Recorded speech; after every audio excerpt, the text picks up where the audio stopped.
Hello, hello. Welcome to live stream Total Battle Complete Guide. Here we today will be doing some streaming, some gaming, having some chats. Ask me some questions. Hopefully I'll have the answers for you. If there's anything you'd like to see me do during the stream, by all means drop it in the chat. Say hello, let me know what part of the world you're in, etc, etc, etc.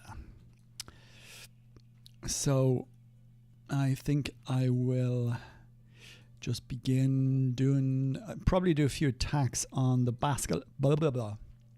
Start again. We'll do a few attacks on the basilisk. Trials of Olympus is running currently. Let's see how we're doing. Yeah, we were doing quite well.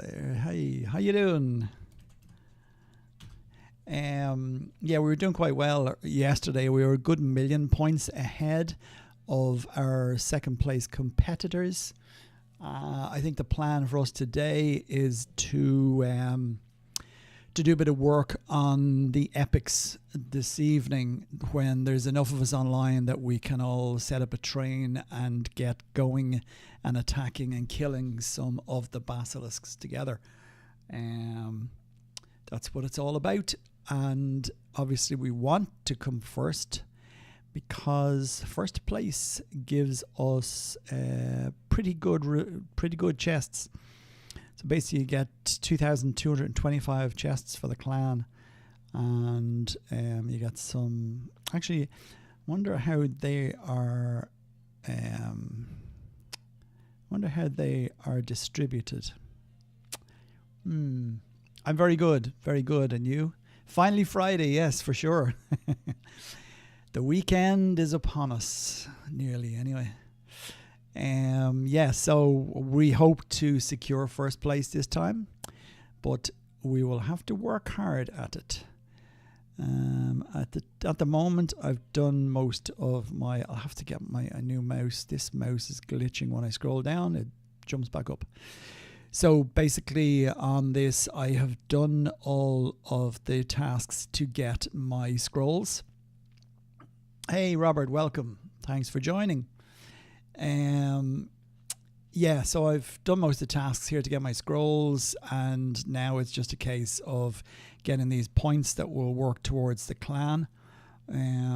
Us getting to first place in this current event. And then tomorrow, obviously, is going to be the next part of the Trials of Olympus, which will be the lava fountain trial. We had fun with that last time. That's obviously where you have to create a lava fountain and you have to mine it. And other players from these three clans will try and come and attack us and take the lava fountains off us. So yeah, that was interesting last time. What I did find worked kind of well was I did some attacks when all of the initial attacks had kind of calmed down, and I found it was a little bit easier then to both mine your own lava fountain, or indeed to attack somebody else in these other clans that are in your group, or that you're in competition with. So then we move on to obviously a trial of Tartaros, where we can use the lava that we collected in the previous stage, and we can basically just run around crypting.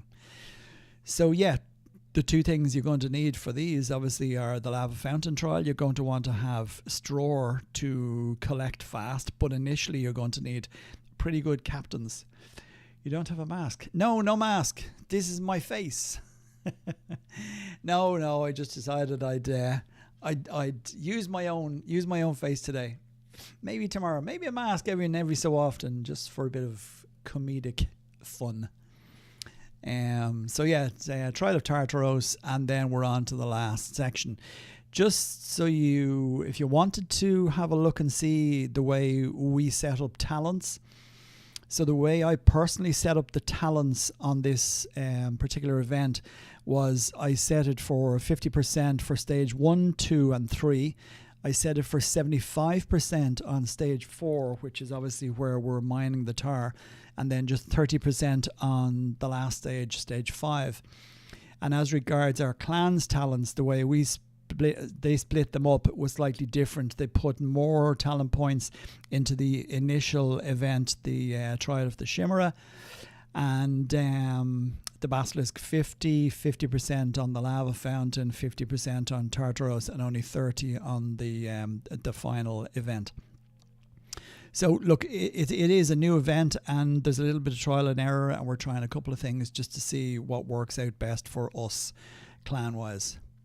I think, have a couple of points still to spend in the shop, and the clan chests will be one I will get. I did already get the 66% speed ups that were available because that's good for attacks. I've got 6 of the portals that we can set up in another kingdom during the next stage of this event.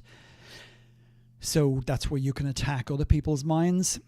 I don't know if the developers have put in a fix for the time it took you to return to your kingdom if your portal closed beforehand. There was a lot of lines for nearly a day, nearly 24 hours after that particular event ended. The people were still troops, or a captain and troops were marching home. So yeah, that was a bit of a disaster, but I don't know if it's been fixed. I didn't see anything. We'll only know tomorrow when that event starts. Yeah, so that's all I'm going to take on that. Andrea, welcome. Thanks for joining us. How are you today? So what am I going to do here? Let's just have... I should keep an eye on the basilisks and maybe do a bit of attacking. What was the last thing I did was attack the Inferno squad. I think... Oh yeah, that's another thing I could do actually, is get some armor from the Hellforge shop. I will probably... Jake, welcome to the channel. Hello, hello.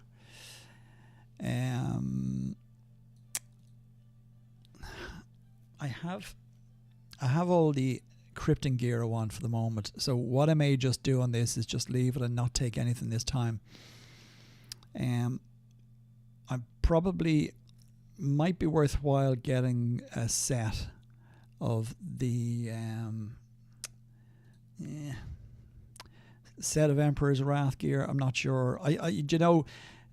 I might just hold off on purchasing anything this Hellforge and just let the points build up so as I can get a better set of equipment, because I'm not going to be doing anything overly important this week. Maybe doing a little bit of attacking off kingdom, searching for some silver, which reminds me, actually, we had a good result on finding some silver yesterday. We managed to attack a player that had in the region of about 15 billion silver. So the few of us that went on that particular rampage managed to pick up a bit of silver. It's good to know. 2 red and 1 godlike omni is the same as 3 godlike omni. Yes, but at the same time, 3 godlike omni as in 2 red and 1 godlike is the same as 3 godlike. Really? Why you say that, Dowsman? Do tell.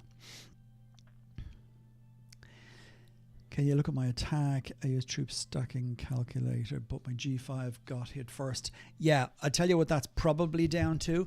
It's down to either artifacts and or gear that you're wearing. I will have a look at that. If you want to send that to me privately, I can have a look at that and we can have a chat about it. I will help you on that. I did see a message, so yeah, we can drill down into that, but I won't be doing that on the live members chat. That is live, yeah, just on the live stream. We'll do that separately. It doesn't improve efficiency at all once you reach a certain Carter encrypt artifact level. Okay, so what is that, 300? We were talking about this yesterday in Clan, actually. Brian, no, thanks for joining us. We're only up 10 minutes. You haven't missed anything, really.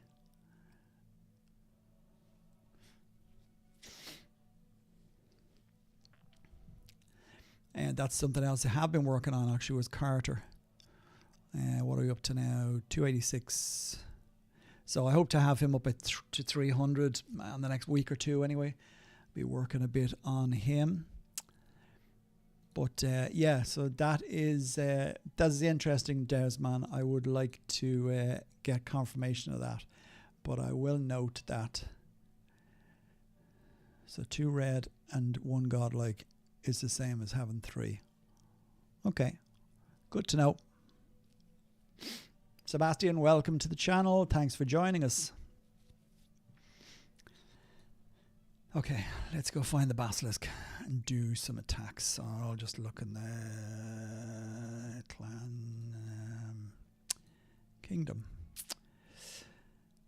Okay.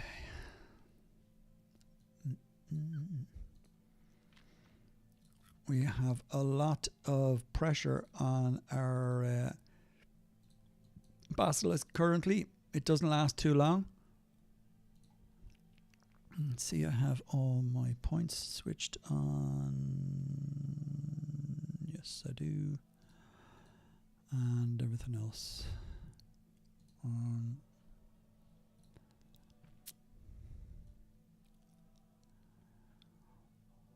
Just checking nothing has changed since the last time I was here, and it has.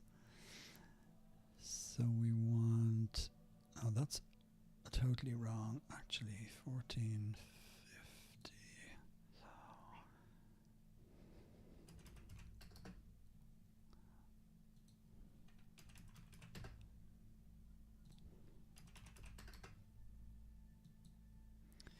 Yeah, what are we missing out on here? That's not 14 at all. It should be the 20s. Let me just get myself set up here.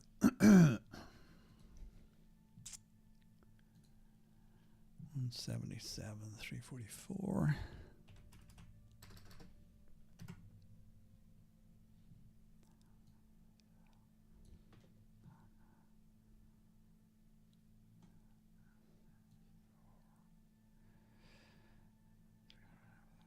Yeah, okay, so Carter, yeah, we were discussing that yesterday, all right. So yeah, that's an interesting point for anybody who's interested. Once your Carter hits level 300, really, he doesn't do any better once going over that level. But yeah, it is interesting about the gear. I'm assuming that's across all gear. So 2 red and 1 godlike is enough to cover you as 3 godlike. Well, that's good. I might do that till the next time. That'll be my go-to. So on Hellforge next time is to get 1 godlike piece, and then I can work on the reds then after that.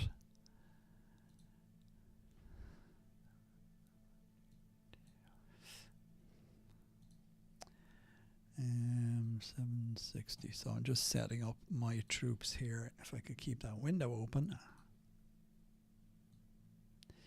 Had someone try it with 3 godlike, same gems and enchantments, and then try 2 red, 1 godlike, same enchantments. Okay, very good. Thanks for that information. All welcome. Thank you.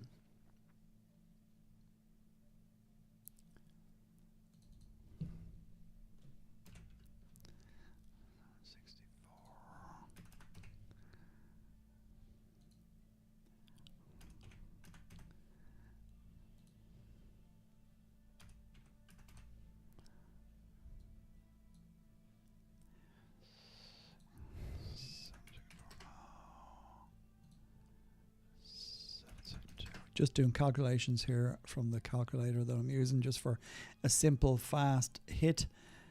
I do have a clan calc that does a little bit more specific to just really tweak it.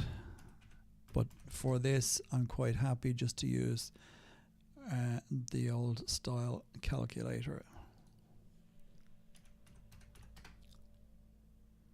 talk amongst yourselves while I'm tapping away. 540.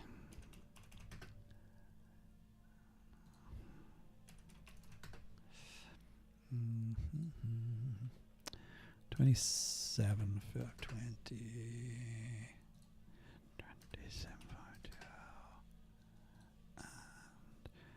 Let me know if the volume of the sound on the music track there is too annoying or too loud, and I can change it, guys.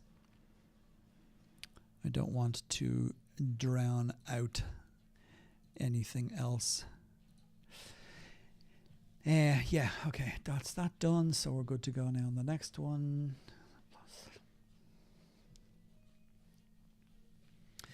Wasting March speed-ups. March speed-ups is something I think, anyway, I certainly have noticed. Look, when you get a larger, get to a larger size, you're going to get a lot more. New artifact. Didn't read this yet. Oh, it's only just come out. Your Majesty, your scout falls on the floor holding a piece of paper. Blah, blah, blah, blah, blah. So there's a new artifact coming out. What? Or are they talking about one that's already come out? New trials, artifact, this crown. This crown. Okay, anybody know about that? Now, can I translate a chat?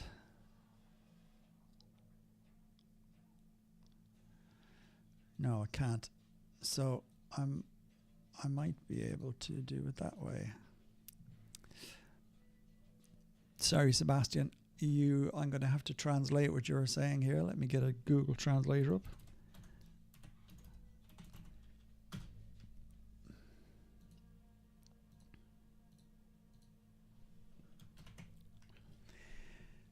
Recorded and added subtitles. I will do my best to do that. I'm not sure how it's going to work on a live stream. Certainly that's a question. If you would like to pose that, or remind me if you put it in somewhere in the Discord server, on our Discord server. I assume you are all on that. If you just put it in the general chat or ask me a question. Yeah, if you want to put that in the ask me a question or general chat, just to remind me, please, Sebastian, then I can look at it. I know I did put subtitles on one of the older videos. I'm pretty sure it was in Turkish. I don't know how that worked because not every word comes across. Unfortunately, as I'm Irish, I speak quite fast sometimes, and I can be a little hard to understand, especially for AI. Because some of the words that were coming out on the screen versus what I was saying were totally and utterly incorrect. And that was in English. So, yeah, I will have a look at that for you, but just send me a reminder, please. What are we saying here? I'm literally begging the kingdom to let me have one hit on the basilisk. You're the same, so Brian. Yeah, sorry, where are you again? You're 147, is it?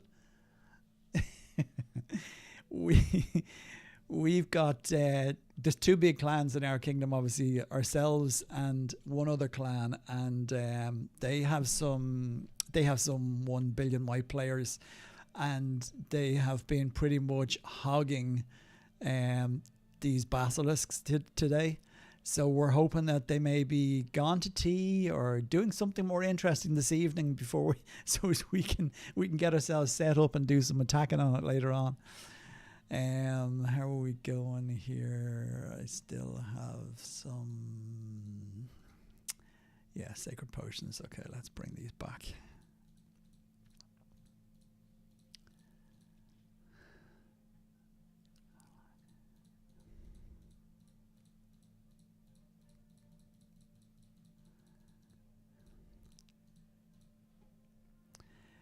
As I say to most new players entering the game, whether you're using gold or sacred potions, only use it to revive your monsters and your mercenaries. I know silver can be a problem for many players, but that's what I do. Even though I do have gold there to use, I would generally only do that in a case of a last minute attack where maybe an epic was down to a low level and I wanted to get there fast. If I did one hit and then I might straight away do a revive on gold. But generally I'll click them through like that and just do them with sacred potions and delete the silver troops.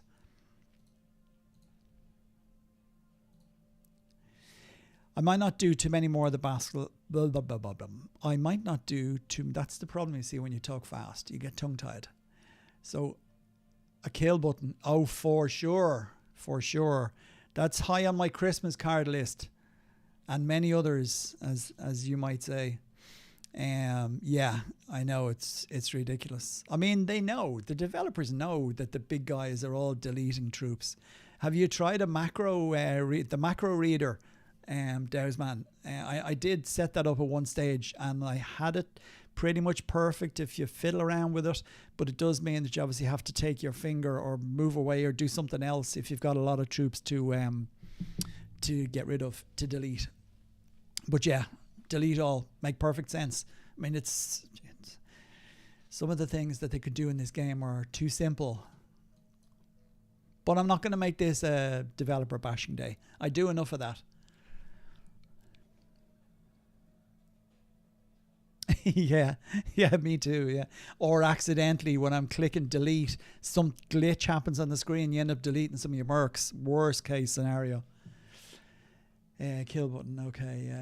How to balance specialists in troop stacks when the bonus for Skady is high, or I leave the specialists and just use the guardsmen. Yes, so the simplest solution is, yeah, what is the simplest solution? To be honest with you, let me pull up the calc and just have a think about it. You see, I'll just show you, for example, what I have on my hero, and the setup would be similar on Hercules, for example. I'll show you Hercules. Okay, so the 3 bits of gear. Actually, Dowsman, maybe you can tell me. So you're telling me if I put 1 godlike gear here, I'm going to get the benefit, or is the epic gear going to be slightly different? And anyway, to go back to what I was saying, what I do is I try and set it up so as I'm not giving either the guardsmen or the specialists a boost. Or if I do it in such a way that one is cancelling out the other one, Brian. So in this case, I'm just using the strength of my army as one of the gems, and this enchantment that just gives a boost to epic monsters, or against epic monsters. The second piece of gear, I have the same, and again, that same gem. And the third piece of gear, I have purposely put in a godlike piece that is going to boost my specialists. So I know for a fact, in fact, I think that's for guardsmen, yeah, but the guardsman one is only a 10% plus, and this specialist one is plus 46%. So I know straight away that my specialists are going to pack more of a punch than the guardsmen will. And that's the way I want them to be, because I want them to die first, obviously. So if you were using Skady, you would probably, you'd probably have to do it the other way around. So where she has guardsman strength of 1,000, well, or whatever level she is, if you're on 1st star, 2nd star, or whatever level she is, if you use specialist gems in there, that could counteract or counterbalance her benefits for guardsmen. But really, you just have to bring more, and tweak it slightly, so you're bringing more specialists than you are guardsmen, if that makes sense. There's no other way really to do it, because the calculator is such that it's not going to work out your bonuses So yeah, to use her, you really you'd have to try and do a bit of math on it and work out how much extra bonus the guardsmen are getting with her. And then you would have to send X amount extra specialists. Once you nail it down and get it right once, it means that even if she levels up a bit, you could get away with maybe not sending, or, get that same percentage. If you can work the percentage out, it means you can increase that percentage all the time as she increases her levels. Even though it's only minuscule, you know what I mean? If she's gone up one level, it's not going to be a massive amount. You could use the same amount of troops the second time, etc., etc.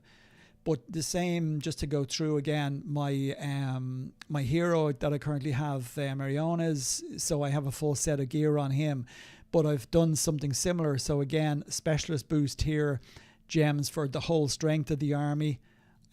Specialists again, but that's kind of split with a guardsman enchantment. So I haven't let the guardsman get any more of a bonus bar that one.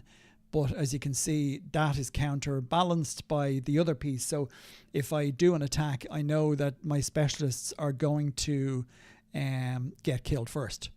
So, I mean, if you look down the list there, that's all specialists that are dying on the first set of attacks that the Epic had against me.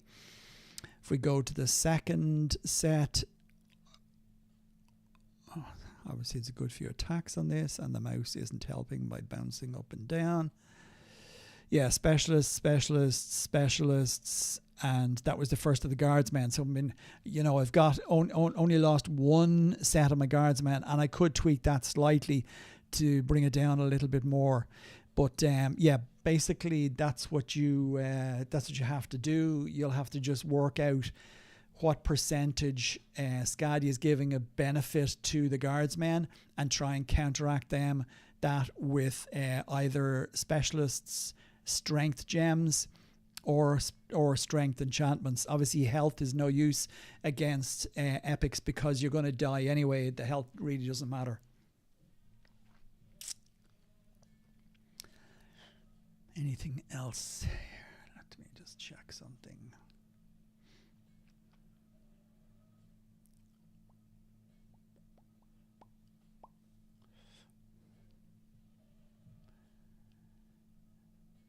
No, I used to, and the general consensus, Dowsman, is that if you drop down to G7, you're actually weakening or lessening your leadership. So I did initially. I didn't see a massive difference for having the extra troop types versus just having a larger stack of G8 and G9. So no. Oh, you did. Sorry, yeah, you saw one, and that is mounted units. And I always add in the mounted units. So when I work out my my total amount, where are they? I definitely had some. Oh, no, not there now. Did I not send them at the time? Yeah, there they are there at the top. Yeah, so I always send some mounted units because they seem to pack a bit of a punch. But yeah, got it. So yeah, that's the reason. So if I set that attack and hit attack, once I have filled my leadership, okay, I still have a little bit left over. So that's the reason for just adding those extras in, because they give, just as I say, they will do a bit of damage all the way down the list. If I go down to the last, they're probably the last hit too. Yeah, they are. So I mean, each time they've been taking out 160 odd troops. So that's the only reason that mounted unit is there, to answer your question. But no, apart from that, I don't use the G7s at all. Just that mounted unit to fill in. Mounted versus birds. Oh, G7 birds. I didn't actually know. Might do that. What are they getting bonuses on? Let me have a look. What is he actually ranged? So there will be the 4 squads flying.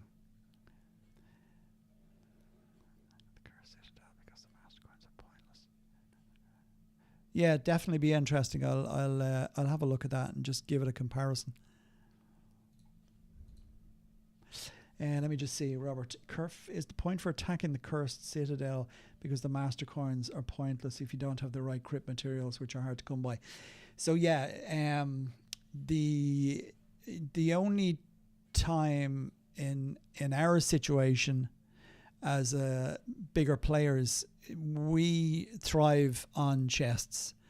Our clan thrives on chests. Let me take a sip of water here.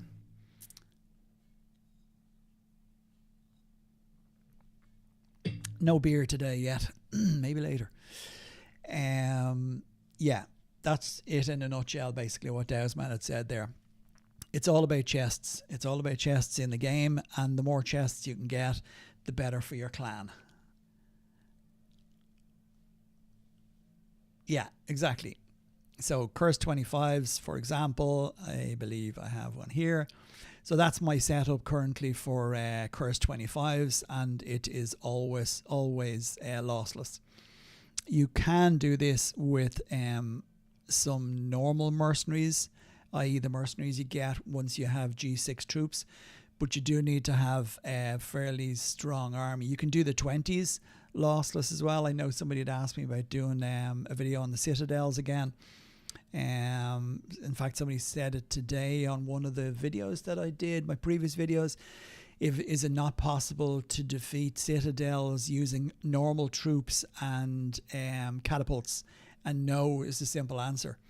Even with G9 troops, you will have losses. You have to use monsters, high-level monsters, minimum, I would have said, level 7 or 8. I think you'd agree with me there, Desmond. The channel that I put up for y'all to have a look at, Wolf's Citadels, I don't know if anyone else is in that or you went on there, but without a shadow of a doubt, the guys in there are so knowledgeable, and if you put a report up and show what you're doing, they'll tell you exactly what to alter and change, that you can get more or less losses and better attacks against citadels. So it's definitely worth going on there, because I just don't have the time nor the knowledge to work out exactly the mathematics of attacking citadels in the game. Like I said, I have my setup for 25s. I can't do lossless 25 Elven. You can get very close and have very, very minimal loss, kind of like 15 or 20. Corax 1, I think I have it down to. But for level 30s, it goes up a little bit more from there. It's kind of 10 times that figure, so you're losing about 200 or in around that. But Merc Exchanges only gave me... Yeah, the Merc Exchanges are the bane of our life. I don't see why the developers can't make it a little bit easier to find Merc Exchanges. I mean, look, it's only silver that we're getting. If there were more Merc Exchanges and it was possible to find them using a watchtower or something else, people would get more silver because they would want to get more Mercs. So more packs will be bought because players don't have silver, unlike obviously the big players. So really, I suppose they're penalizing everybody. Have to just keep an eye on this epic. This would be our closest rival clan who've been stealing all the epics today while they've been awake. Anyway, I noticed Merc Exchange only runs pay silver to refresh the shop or something. Yeah. That's a possibility. But I think they're just, the only reason they're doing it the way they are is they're penalizing the bigger players, and unfortunately the smaller players are paying for it, because obviously as bigger players we're going to have more silver and can have a better buying power in the exchanges. But yeah, they're hard to find. Even with all the Merc Exchange chat channels that there are, they're still hard to find.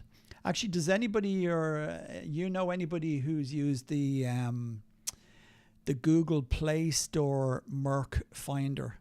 I know you scroll around the map and it picks up where it is and makes a tone or something like that. Have you used it, or do you know anybody who's used it? Does it work? Is it worthwhile getting? What do they charge for it? Maybe you don't know. I thought it was $10 or $9.99 or something like that.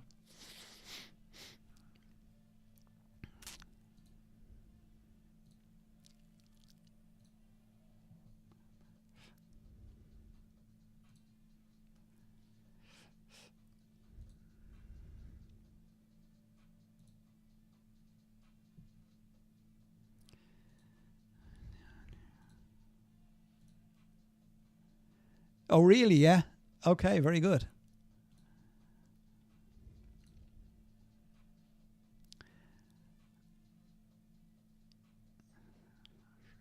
Yeah, it works well, does it? Okay, that's interesting.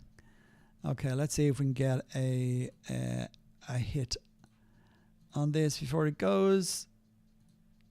604, yeah. Okay, so we're probably down to 3 stacks now. No, we'll be after my hit.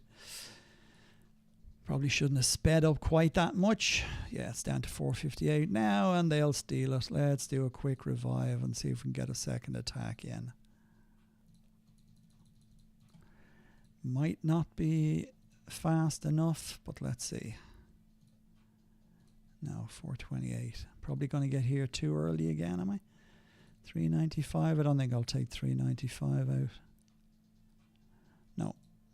We'll have to do 165. Yeah. I didn't time my runs very, very well there. Yeah, that's interesting. I might have a chat with you about that, Andrea. And yeah, see how that works out. So how do we do there? Probably nearly leveled up again. I might do one more attack on this, and then I will save it for later on. Doing okay. Yeah, I got a 3 stack there at 565. Okay. Let's go find...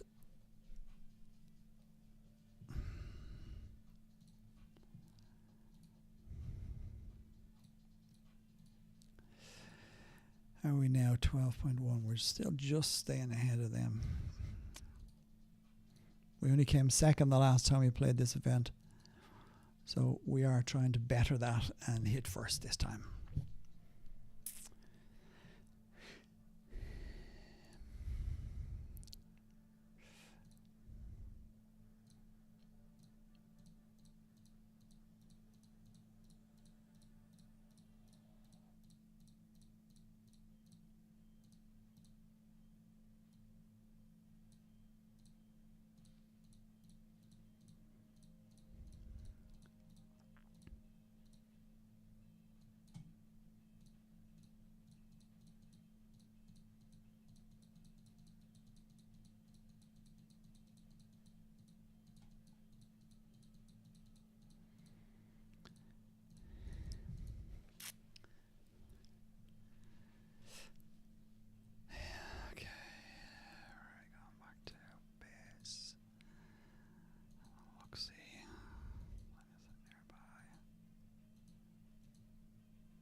Actually, should probably do a bit of crypting while I'm here as well. I'll be falling behind clan targets.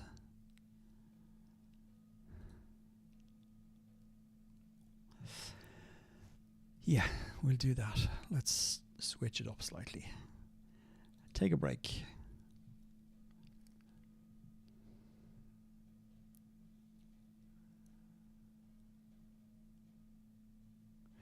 Very good. That's good to know. Yeah, the guys on there are very knowledgeable. They're great and they're very helpful. Z Annihilator and there was a guy who used to be on it a lot, Solomon. Solomon was very good as well, but Z Annihilator is a really good guy. There's a lot of people come on that channel now and they're trying to kind of take over, and they're just not explaining it the same way as Z Annihilator did. And I know he put a lot of work into helping people on that channel, and he took a lot of flack from people who really just were there to annoy him. Trolls, lots of trolls. You can't put up with people like that. I don't have time for idiots who like to. If somebody has a genuine point, by all means put it across, or they found a better way of doing something, then let's hear it.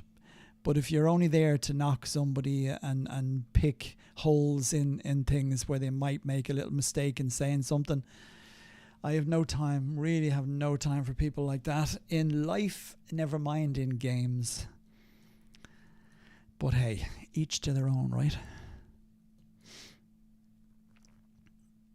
Yeah, what was I doing? Yeah, switching up. Let's go to... Let me just check one last time to be sure. What's running at the minute, actually? Mini event. Still Beast Slayer. Okay, so we could run it for an hour. Great Hunt actually is on at the minute. I assume it is for all of you. That's one event that I don't take part in anymore.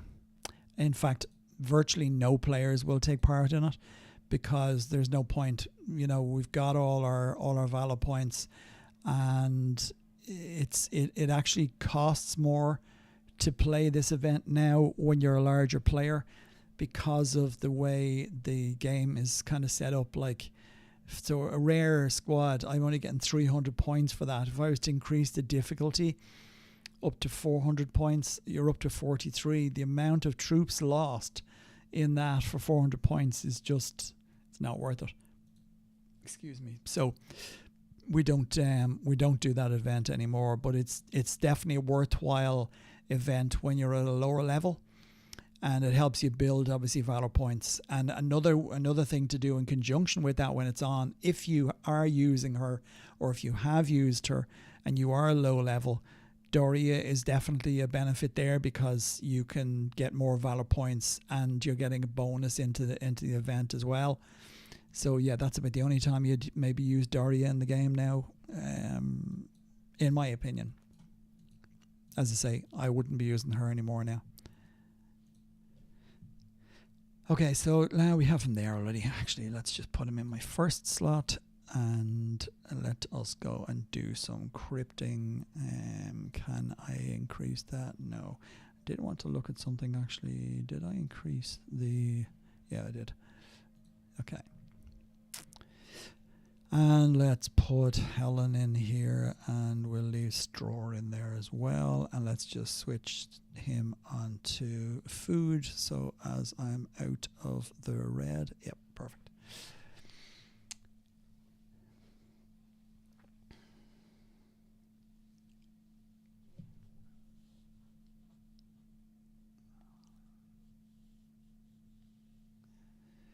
Just bear in mind with that question there, Andrea, that Robert's setup may be different than yours. I know you're just asking about the losses, but those losses are quite high. Have you looked at the attack report? Well, obviously you have, yeah, 1,000 or 1,500.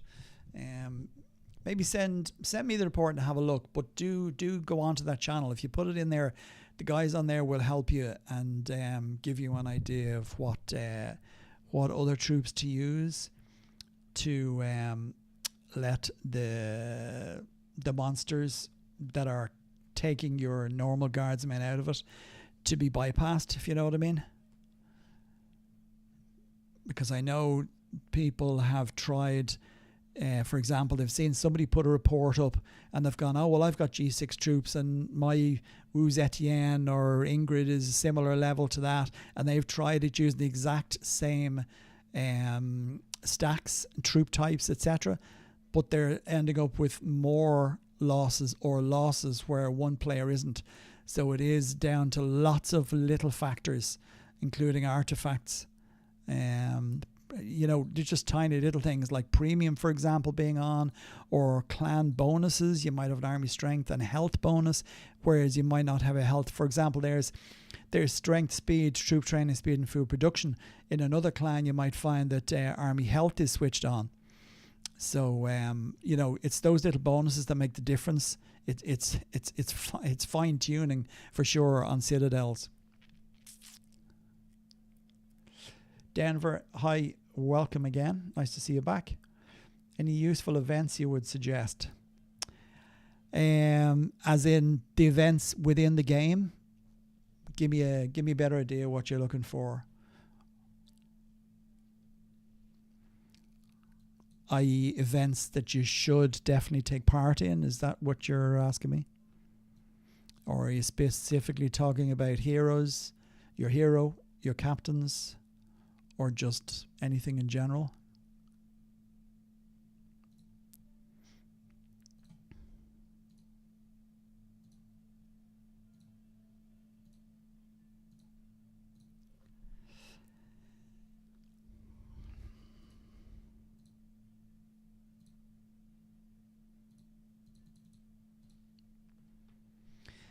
Anything in general.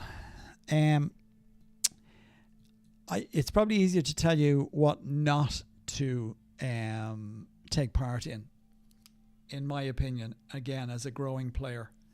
Um, Arachne is a waste of time, in my opinion, and for a couple of reasons. One of the reasons being the chests. So you only get one chest by defeating an Arachne squad if you manage to get to that point. But the worst part about the Arachne squad is the amount of stacks it has versus Doomsday, for example. So that would be certainly the one event that I would steer clear of. After that, I would suggest you have a look at the events, the mini events that run, and go with anything, try and win anything or rank in anything that you are in a division.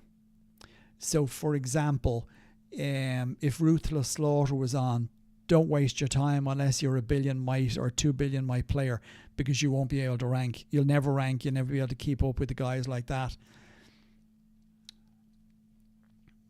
Yeah, it is actually, yeah. Without a doubt, it is the best in the game. I'm loving this new event, actually. It's the first time I've been looking forward to something coming versus the general, oh, it's Doomsday, oh, it's this, oh, it's that.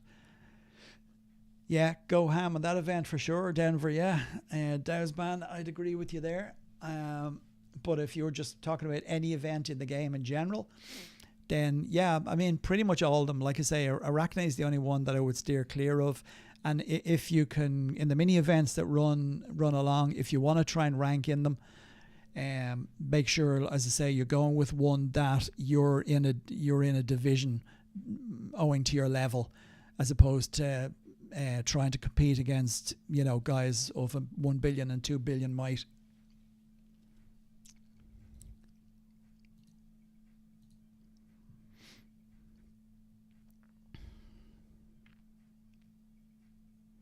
Yeah, so the Briareus event is similar to Arachne, and the fact that you can have your 3 captains and your XP points. But yeah, it is. It's all in all, I'm happy with Trials of Olympus. I have to say, I think it's a good event. It's been worked out well, and it's fun. It's definitely fun. There's a little bit for everyone in it. That you have epics for both captains and then your hero. You then have an event where you're kind of fighting against other clans for the lava fountains. A little similar to the event that was really brutal, the obelisk thing. That was no fun. I didn't think it was fun anyway. Mind you, it was in a smaller clan at the time when that was on. But it's definitely a better event than some of the stuff they've run in the past. Yeah, the 35s are good. I think actually it was you who asked me why was I not doing 35s and I was only doing 30s, or was it the other way around? You were saying why was I doing 25s when I could be doing 30s? But yeah, the and getting enchantments. The enchantments have been like non-existent in the game. The only way you could get enchantments, the odd time, was in your daily jobs or in your what was the other one? Daily jobs, and it was daily jobs. I think that was the only time you got one. Don't think you got enchantments anywhere else, in fact. So yeah, they were an absolute waste of time. Whereas at least now we have enchantments and we can build on them, and we're going to be able to fill them up. To unpick, yeah, I agree, because the enchantments are so poor in what they give versus a gem. Like a godlike enchantment there for strength of your army only gives 12%, versus the godlike for the strength of your army in the gems gives 23%. So yeah, it is a bit of a lopsided system. So yeah, it would be nice to be able to take them out as well instead of having to delete them. Pity, but hey, let's not try and build Rome in a day, right? Because the developers will drag their feet all the way there and all the way back. One thing negative is that it's so close to Ragnarok. Yeah, true. But their way, again, the developers are stacking the events, is that they want people to spend money, don't they? So having these close together is beneficial to them, because the ones that are going to spend will spend big, because they're constantly buying mercs. I heard a guy tell me there the other day that one of the players in the game, Riffer, R-I-F-U-R, spends 2,500, in excess of 2,500 a week on mercenaries. I mean, I couldn't see myself spending that amount of money. Even if I had it, I honestly don't think I would spend it. Robert, have a look at my video regarding Doria. I break it down there in as best way as I see, and my personal opinion for Doria. She does have a place in the game early on when you're trying to farm valor points, 100%, because at that stage it's only about valor points. We need to get away from her, because her as a captain, she is literally a one-trick pony. She will get you valor points. That's my honest opinion on her. But as you get higher up level-wise, and you're into attacking epics more overly, then Doria is no use, because Doria dies when you attack an epic, and unless she survives the attack, you don't get the bonus, the valor point bonus from her. So yes, up to, if you were to pick my brains on a might level, I would have probably said somewhere between 80 and 120 million might.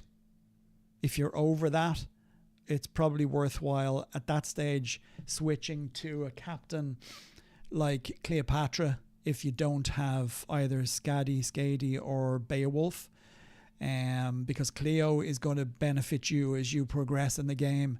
You look even now, if you go to any of the bigger clans, it's generally always Hercules attacking the epics, but you will see a lot of people using, obviously, the two paid captains, Skadi and Beowulf, but you see a lot of people still using Cleopatra, and I've seen a lot of blue level Cleopatras lately. So yeah, definitely switch to her after that point in the game. You know, it's really her benefit is not dying, and her benefit is getting as much valor points as she can get you while you're building, while you're growing in the game, as you're working up through your academy. So when you get beyond a certain point, I would say maybe if you were if I was to put it on a time, probably when you hit G6 is around the time to kind of give up on Doria, and then go with push on with Cleopatra and leave Doria behind at that stage. That's my opinion.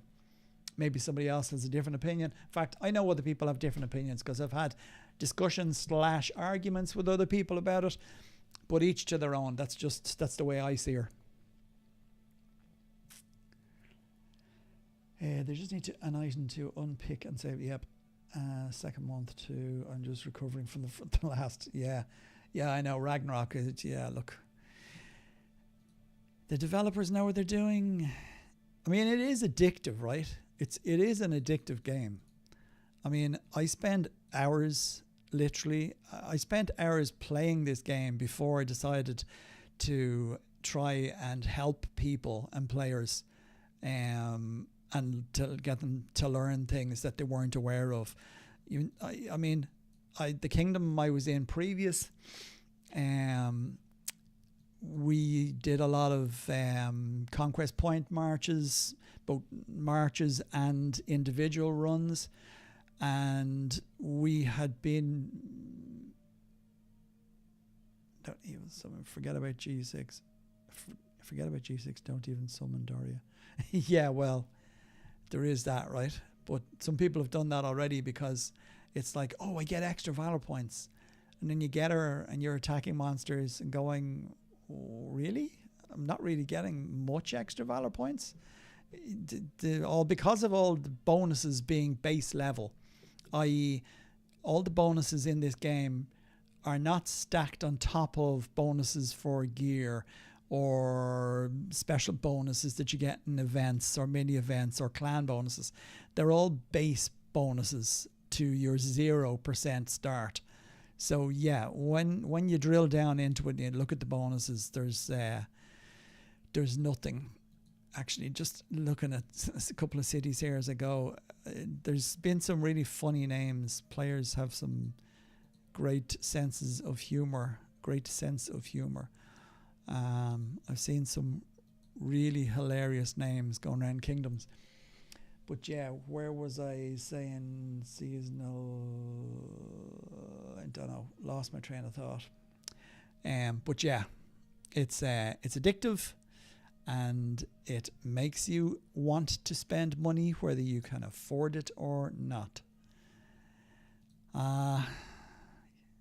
There's a level 25, but not doing that now because I'm uncrypting.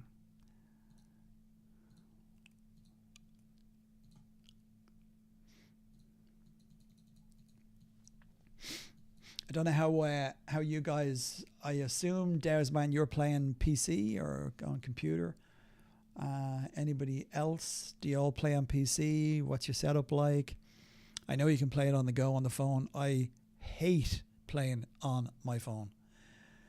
If I have to, and I have if I'm going to be away from the PC, and it's Tin Man, Rise of Ancients event, I will jump on and set a few attacks away, but it's just so hard and so annoying to try and work out on the phone. I even couldn't find something on it. It was something really simple. Don't even remember what it was now.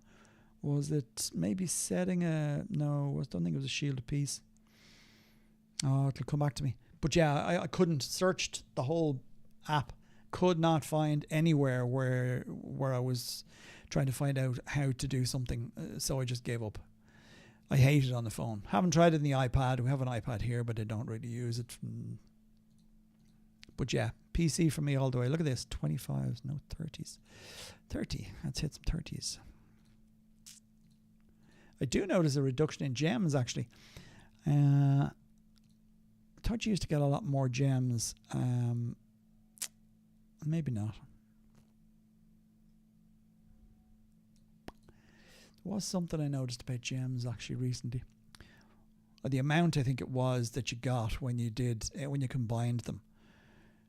I just thought it was a little bit. You used to get, you might get 2 or 3 here, and now sometimes you get none. So I do think there's stuff being done behind the scenes that we aren't aware about.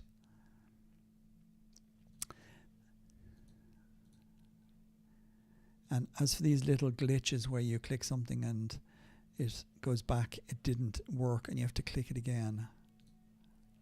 Like that. What are we up to now? Training queue limit. I don't think I changed that. I'll just keep an eye on the chat every so often, and in the meantime, I'll keep doing encrypting. Go to the channel, so you share your attacks there, they help fine tune. Yeah, exactly my point, Robert. Well said. First start on it, so when I tried PC, I couldn't find anything. Oh, right, okay. So you were the other way around, okay. Yeah. I just like the size of the screen on the PC as well. Like, you can see everything that's there. It's in front of you. You can zoom in and you can zoom out, and the graphics aren't great in this game. They could be better, but they're not bad. But you couldn't do this on the phone, unless you had binoculars. I know my eyes are gone, hence the goggles. They're not too bad. I mean, I can see the screen, but things are blurred. A bit of a squint, and I can make out what's there. What monsters are there. But I'll, for the time being, stick to these cheap Ready Reader glasses. I do have a decent pair that I wear all the time when I'm out and about. But yeah, these are good for the computer. Do on Brian both on PC and phone, but it's much smooth, less laggy on PC. Yep, 100%. Hunted silver is much easier on PC though. Hunting anything is much easier on PC for sure. Yeah. The way they just do the map, that you're at your city. That's what I couldn't do actually. I couldn't find my capital on the mobile app. So on the left hand side, obviously you can bounce to your city, you can bounce to your capital. I can't bounce to my capital on the mobile app, or maybe I can, I'm just not looking in the right place. Yeah, that annoys me. How much did you spend on this game on account, and how long have you been playing? Okay, so the first part of that sentence I won't answer. It's more than I would have liked, put it that way. And that was solely down to not being in the right clan with people who had knowledge that wouldn't share it, versus getting in the right clan and going, oh, so that's how you do that. This is where clans are so important, and even more so in the new kingdoms that aren't even open yet. Which reminds me, I do have a new member on the channel. Big shout out to him. He has become platinum member, and he is in the kingdom with me here now, and himself and one other member are working with me on Conquest Point runs, and we're going to get them leveled up in no time and get them up to specialists. But yeah, so I have spent more than I would have liked, as I said.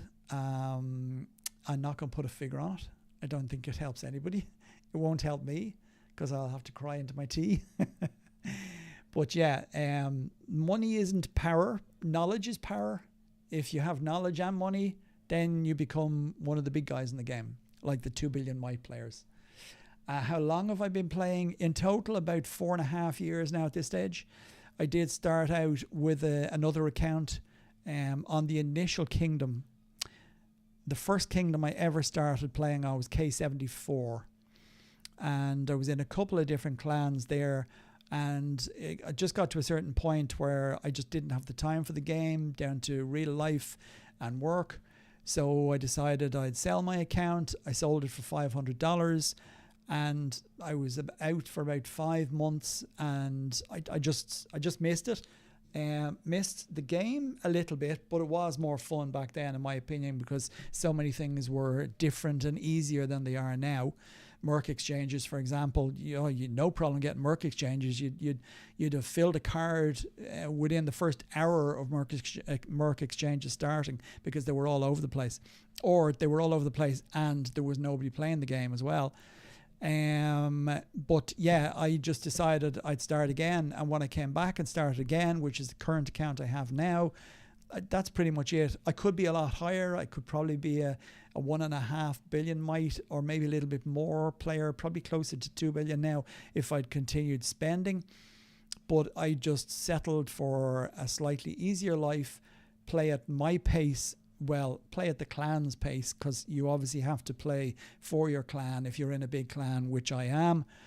So you do have to be there for them, because they are there for you. But apart from that, I do play at my own pace. So I can take it or leave it, and it gives me time to be able to do videos, live streams, and, as I say, to help players. I wouldn't say it's a give back, because nobody else is... Well, other players have helped me, but I'm not helping them now. I'm helping other players who aren't in my clan just understand the game a bit better. Sure, there's some things I'll say and people will totally disagree with me. There's some people, some things I'll say that even I may have to then correct myself. But in general, I think if players had, more people that would share their time and help, even if it was just little things like sharing resources. All those big players are getting packs and packs and packs and chests of resources, wood, iron, stone, etc., etc. although it's only a simple matter of just giving that to smaller players to help them grow. It's not like they're going to become your enemies and destroy you overnight. It's a marathon, this game. It's not a sprint. Even if you have money, if you have money, it is a sprint. I know guys have got to G9 troops on Seasonal Kingdoms. That's 37 days. Like, I mean, come on. You just couldn't do that. You couldn't do that in the normal world. So yeah, hope that answers your question on that. Like I say, I'm not going to touch on what I've spent, but more than I would care to mention. Desmond, you mainly play on phone. Well, fair play to you, your eyes. Well done. Go to the bed. What are we saying? First, just start on PC. Do about the phone. Much easier. Hello. Welcome, NJ. We'll call you NJ. Harder to explain. Harder to pronounce that, if it's a name. So yeah. Any more questions? Shout them out there, and I will just keep doing what I'm doing and exploring a few crypts. It's nearly getting to stage. Actually, I'll have to do some citadels. When's the next Ruthless Slaughter? Actually, 2 days and 5 hours. 2 days and 5 hours. I'm going to do a day of citadels. I attack citadels. I don't know about you, Dow's man, because I know you're simple. Gonna need glasses soon. Yeah, we all will, man. And we all will. Well, the majority of us will. Yeah, I don't know, what do you do for citadels? That channel that I tell everyone to use, I've looked at it myself, and it's helpful for the lower level players, but it's also helpful for higher level, mid-level players to find out how to attack level 25 citadels, for example, as I showed. Cursed citadels.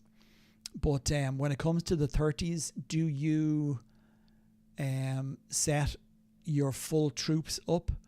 I.e., do you attack it, and Corax 1 obviously will be the troop that will be attacked most or have the most losses. I think I saw on Wolf Citadels somebody had got it down to about 102 or 105, was it, of Corax 1 loss. It might have been even less, actually. Maybe it was under the 100. I personally just set up with 2 flying captains and Ramses, and sometimes use the hero, sometimes don't, and I literally go with Corax 2. It's a no-brainer. Just bish, bash, bosh. The losses are about 200 if you were reviving. So 200 coming back on silver is fine.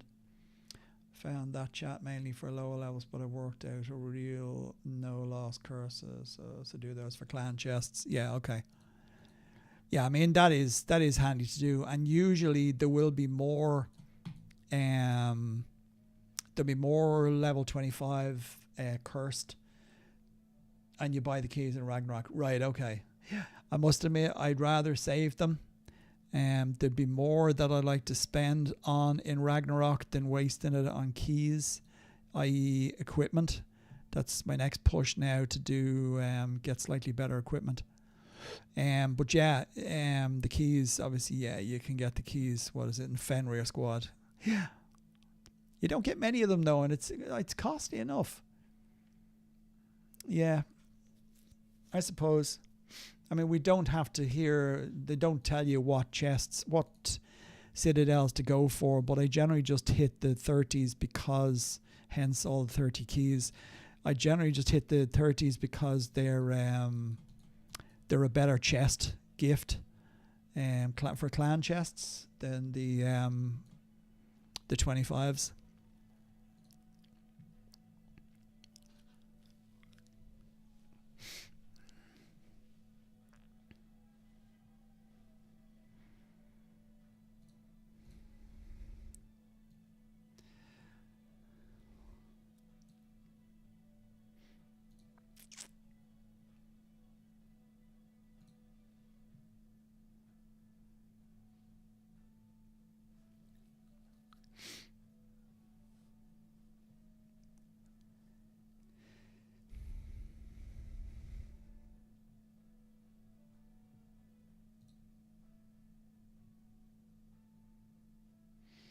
Okay, so you're on the big push then for G9. Yeah, G9 is harder than S9. S9 you will fly through, but you'll need the G9. So when I'm G9, M9, I'll be hitting them a lot more for less losses. Yeah, okay, I got you. What are the clan you're in? What's their CP ethos? Do they give regular CP runs? Have you got another clan you can work against or work with to do CP? Get your army mod up.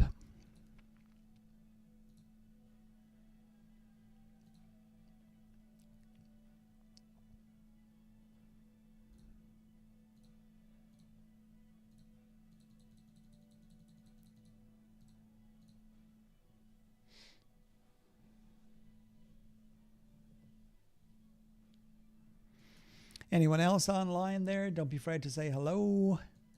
Welcome to the channel.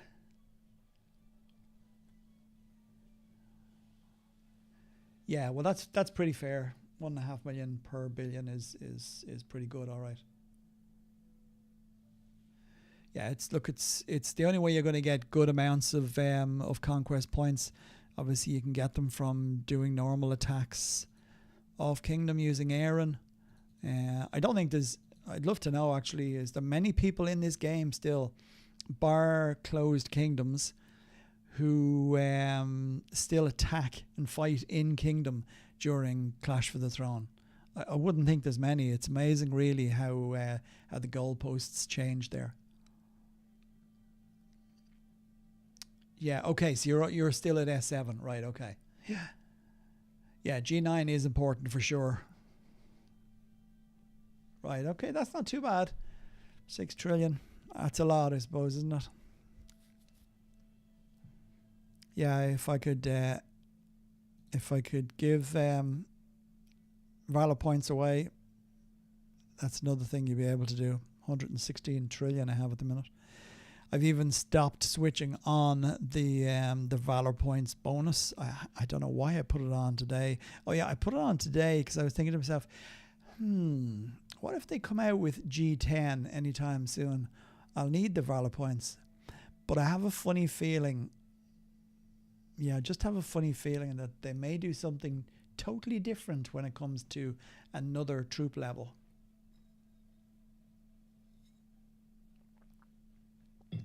Yeah, good idea. That would be a good time to go for it, all right, yeah.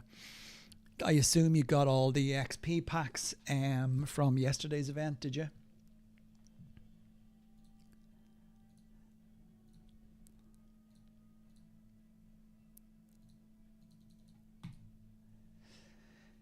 You're at G7, Brian. Should I start on M8 or G8? I did M7 before G7, which was better, but it is the same.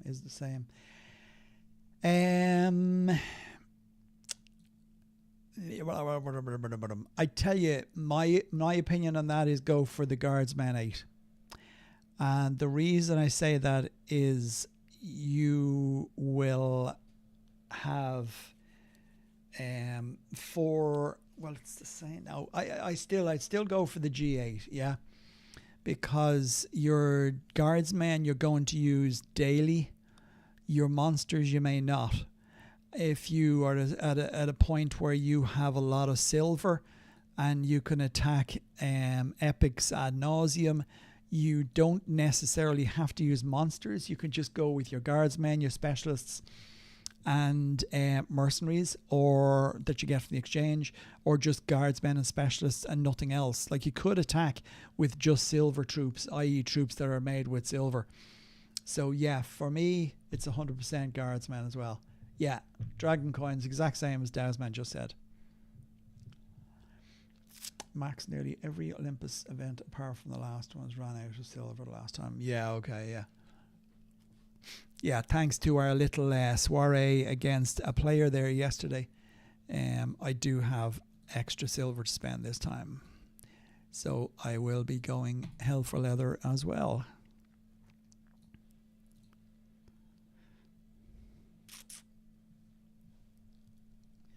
Yeah, even Dragon Coins now are hard. Like, I keep On monsters, I generally keep 200 top tier, 300 second tier, and 400 on level 7. Level 7, T1 and T2 on the monsters, or M9, M8, M7 if we want to call it that.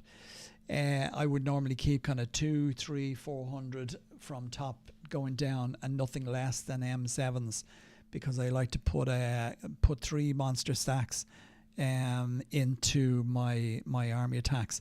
But even at that, yeah, I mean, look, at the minute I'm on 6.9 million dragon coins. I do have a few in packs. I think I've got about 20 million or thereabouts, but dragon coins are definitely hard to come by in this game for sure. So you probably will find that you'll use mercs more overly, but the dragons are nice to just put in. You don't have to put in massive amounts of them. You know, I mean, if you put in 10 or 20 at a time on attack against an epic, just to make sure that they're not the first ones to get knocked out, then obviously you're going to be able to get them to be the last ones to hit, and they will do a lot of damage as you go through all the attacks. But you do need to be fairly heavily stacked. So you want to have 2 to 3 levels of guardsmen if you're a lower level player, and 2 to 3 levels of specialists, or 2 guardsmen and 3 specialists even.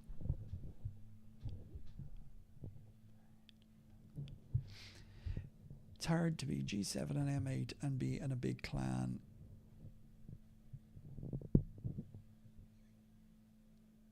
Who's going to get you enough? Yeah. No, that's very true. No, and this is the thing though, I mean, such is the game that there are so many different clans out of different levels. You know, unless you're unlucky to be in a kingdom, and if you are in a kingdom that there are only big clans there, and other than that, the couple of clans that are left are going nowhere and don't have the experience or the knowledge to grow, then why stay in the kingdom? You're better off going and finding another kingdom that there are similar players, and just scroll the map. Just go to the kingdoms and click on a few of the clans and say, okay, well, look, let's have a look at this clan here. Go and find the capital, click on the capital, click on that and see what their might level, their wealth level and their might level are like, and then just have a look at the members and see what size the members are, and you'll get a good idea for you know, their might level and what troops they likely have. And just do a search like that, and you know, you'll find another clan to go to, and then just message the diplomat. Click on the clan, and generally there'll be down here, there'll be a diplomat or a recruiter, and message them and say what you've got, and you know, would there be room for you, and they'll tell you what the expectations are, i.e. what they will expect you to have troop-wise, how many chests you're going to have to do, and anything else like a minimum points on Rise of Ancients event, etc., etc.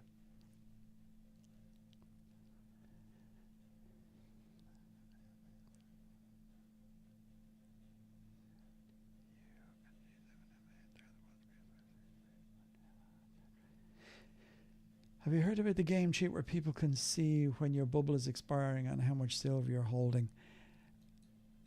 I have heard of it. And I have possibly fallen foul of it. I did have an alt of mine attacked within minutes, literally, of the shield falling. I had been online, and there was about, I think there was 90 minutes or thereabouts before the shield was going out, and I knew I was going to be back online in an hour. As it happened, something came up, and I didn't get back online for, I think it was pretty much 5 minutes after my shield went down. Logged into the account, and there were 4 lines running to my city. One had already attacked, and I had Ulrich, so he was dead, and I'd lost 1.2 billion of silver, but I managed to get the shield back up before the other one. But yeah, for if one player had found me, I might have thought, well, that was coincidence. And if I remember rightly, I only had 6,000 ingots at the time, so it wasn't like I was sitting on 1 million that was going to be very obvious, because I know I even pinpoint players that have large amount of ingots. So I'll always check on them, but I won't check on them daily. But yes, I have heard of it. I didn't know if it was true. I also heard somebody say that there was a way to be able to pop a shield earlier. I think that's bullshit. I can't see how anybody, unless you're in the game and a developer, how that's possible to do it from a third-party app. But yeah, I would believe it's possible. But again, who's using it and why is it not being looked into?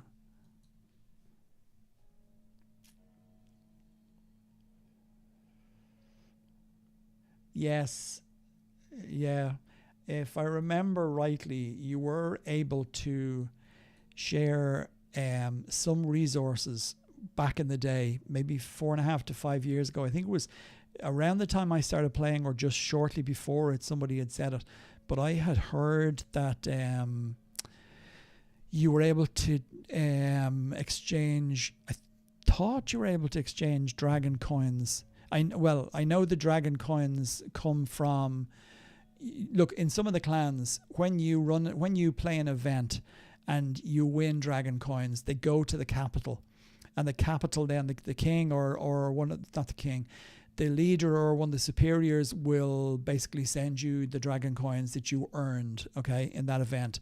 Some clans will keep all the dragon coins, and then they'll have mini competitions to do something in the clan, and the winner, first, second, third place, will get dragon coins.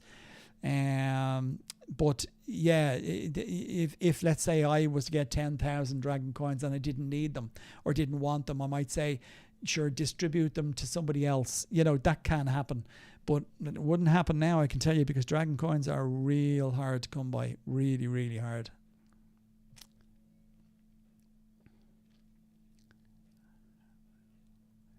Yeah, not so sure. I'm not so sure, Daz, man. Look, it might be possible if I can understand how they can create an app to be able to find something on a screen. That's straightforward enough. Once you have the script, you can work out that you're looking for a quarry, for example, or an epic crypt of this particular level, and you could find it on the screen. As regards your mercenary exchanges, to be able to make an app for that. But yeah, I don't know about the. It's possible. It's possible. There's no point in me saying it's not. Are they? Yeah. Yeah. Yeah. Like I say, I have heard of it. Whether it's true or not, I'm just not sure. I would wonder if maybe it's just possible like that. Let's say, for example, this city here, and I clicked on it and it had 3 million ingots. Now, if that's the case and I can find a mercenary exchange, maybe it's possible to find when that shield isn't on that tile. I don't know. Maybe that's the way they do it, rather than a cheat to know when the city, whether the city has silver. Like, that would be a case of having to see your account to know what silver you have. That'd be virtually impossible. See what ingots you have is there for plain as the nose on your face, unless of course your city is burning, in which case that ingot total is generally false. But yeah, if there was a way, all right, look, at maybe there's a lot of clever people out there nowadays, programmers, etc., etc. There's lots of cheats and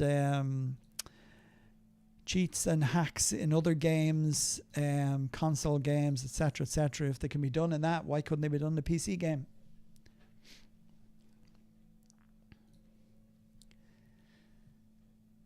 Guys, hi. Anybody else is onto the channel here, don't be afraid to say hello. 20 viewers here at the minute. Please pop in, even if you're not playing this game. By all means, say hello. We don't bite. Well, some of us do, but just maybe we just kind of gnarl. Gnarl? Gnaw. Gnarl. What is gnarl? I've heard that term before. Gnarly. That's it. We're gnarly and we gnaw.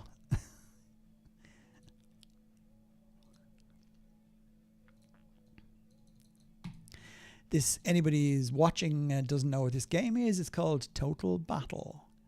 Don't be fooled. It's not Total Battle, really. In many cases, it's like SimCity. In fact, I went to a kingdom once. not too long ago. And it was like a family. Everybody loved each other. There was a lot of Karens there. And for anybody who knows what a Karen is, please put your hands up. Yeah, they got very upset about certain things that happened to that particular kingdom. And they couldn't understand why somebody would come to a kingdom and politics battle, yeah. They couldn't understand why somebody would come to a kingdom and want to change things and want to be the king and take over, and they were happy with how things were there. They'd played there since the day the game began. Yeah. Maybe a video. No, it's not even worth a video. Anybody know any outlaws? Shh. Anyway, where was I? Crypting.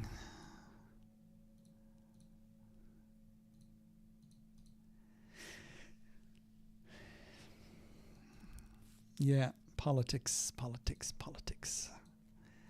There's loads of it. Funny, really, since Trials of Olympus is on, Hellforge has barely been touched. I'd say there's probably 3 to 4 of those sitting around with barely any points taken off them, because this event is trumping that hands down.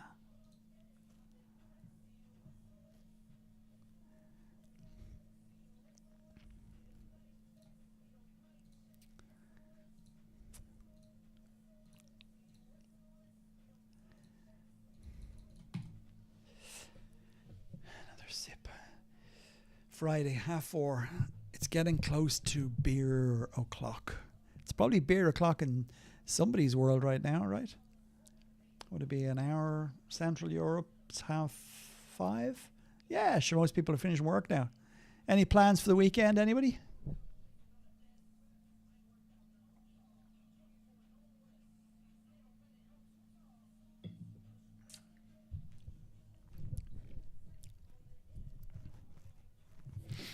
Oh yeah, I was showing one of our members.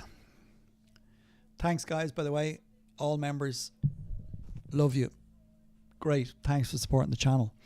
But I was showing them this, I have this little slate coaster that I use to put my drink on. And I engrave my username on it and the Total Battle logo. So I'm thinking of thinking of selling them at a very reasonable price, of course.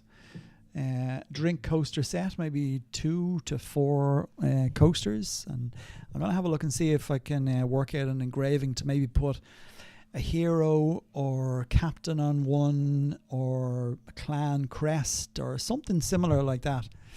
I might put that out as a question in the Discord channel. And guys, have you deleted message? That's my first question. Okay, I still haven't worked out why I have a bot on this chat, and for some reason it is blocking messages, and I think it's because of the length of the message. So apologies, Payman. I'll have to work out why that's blocking it. But let me just see what it says. Thanks for answering my first question. I have another question about the game. How can I check a player's coordinates when I see them in a group? I only see their group info and heroes. Check a player's coordinates. So, okay. So in other words, you mean if you go to a clan and you click on the clan and you click on the members, you can only see their name. Is that what you mean? And you want to see where their coordinates are? That will never be a case that is going to be possible by a player that's not in that clan already. And the reason for that is, during Kingdom versus Kingdom, you may not find the player that you're looking for within their clan territory, because they may have banners. And if they have banners, they're out in the wild hiding somewhere, generally in rocky outcrops, or amongst dense forest, or beside other players, etc. So that is why you will not be able to find a player unless you are in that clan. If that's what you are asking, I hope that answers the question. So the only other way for you to find them would be to go to that clan, check that the member is there. For example, let's say we're looking for Ranger there, okay, in this particular clan, okay. So SOP, so we can then click on this, and you physically would have to go and look at all of the players, and there you would find the player there. Now, once you've found the player, you can then save or create a landmark by clicking that little pinpoint. You can put the player's name in there, or whatever you wanted to. Maybe he was friend, and then you click save. So it means then when you go into your pinpoints, you will be able to see where that player is, click on him, and it will directly bring you to him. No, exactly. There's no option to view the location on the map. It isn't, and that's because of the fact that some players want to hide on the map, whether they've stolen a load of silver from somebody or they're playing Kingdom versus Kingdom. That's the main reason. So that's the only way you can find a player. You need to know what clan they're from, and once you know what clan they're from, you must go to their clan territory then and go and find them. What some players do, or what we used to do years ago in Kingdom versus Kingdom, when we would know what kingdoms we would be fighting against, we would go to each of those kingdoms and we would pinpoint the biggest, largest clans. So we would save that clan capital and create a clan marker, and we'll call it SOP clan, and click save. So it means then when it came to Kingdom versus Kingdom, be it a days away or a week away or whatever, we could go into our landmarks and go, okay, this is one capital we want to check out, click on it, and away you go. There's where the clan is. Then you can search for players that have their shield down, for example, and you could go and attack them. So hopefully that makes sense for you. Kenthius, hello. Thanks for joining the chat. Are you a Total Battle player? Or are you just here to enjoy the banter?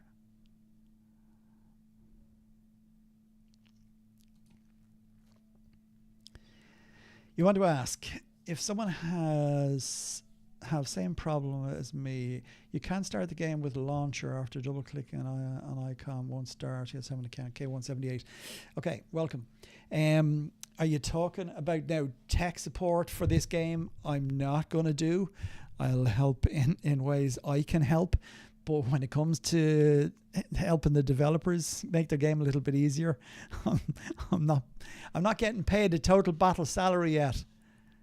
Total Battle, if you're hearing it, contact me on 085-8811.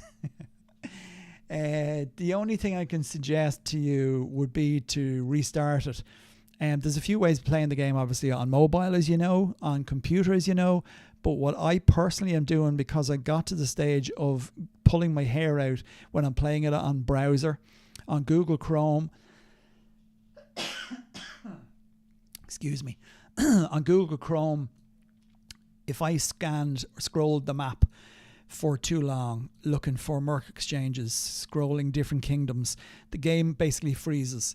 I get a box that comes down on the top of the screen with giving me like 12 or 14 error messages, not being able to find things. It's a major fault on the game, and the game crashed, and basically you have to restart it. If I use Control F5 to restart the game, it didn't bring back the chat channel sometimes.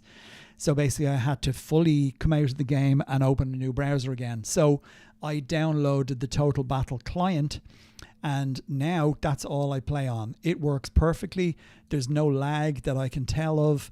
I can still find merc exchanges in live view as anybody else would in the game, but I don't suffer the same scroll problem.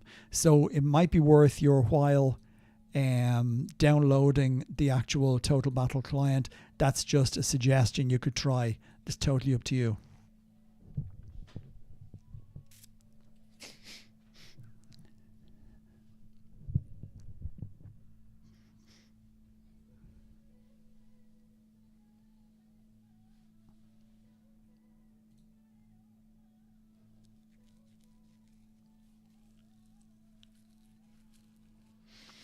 Guys, as well, if you like the stream, please don't be afraid to hit the like button. I would appreciate it. There is a little heart there in the bottom of the chat channel. So heart or smiley face or whatever that is, celebration or the 100 sign. Yay, thanks very much. Excellent. Thank you. I don't think it makes any difference, but it's nice to see a little bit of interaction apart from questions. Makes me happy. So, sorry, somebody said something. Brian, weekend plan as the usual, thrashing football. Oh, stop. Don't talk to me. Yeah. Did I say I was a United supporter? No, probably not. Do you know what? I've nearly given up on football at this stage. It's just so frustrating to watch that team. How players can go from having... I just... No. People are people, right? People go through problems. Sports people the same way as us normal people, normal human beings, but the belief the players in that team have now is just shot. They're just a mess, right? A mess. When are we playing anyway? No, in fact, don't depress me. It's Friday. I'm supposed to be happy.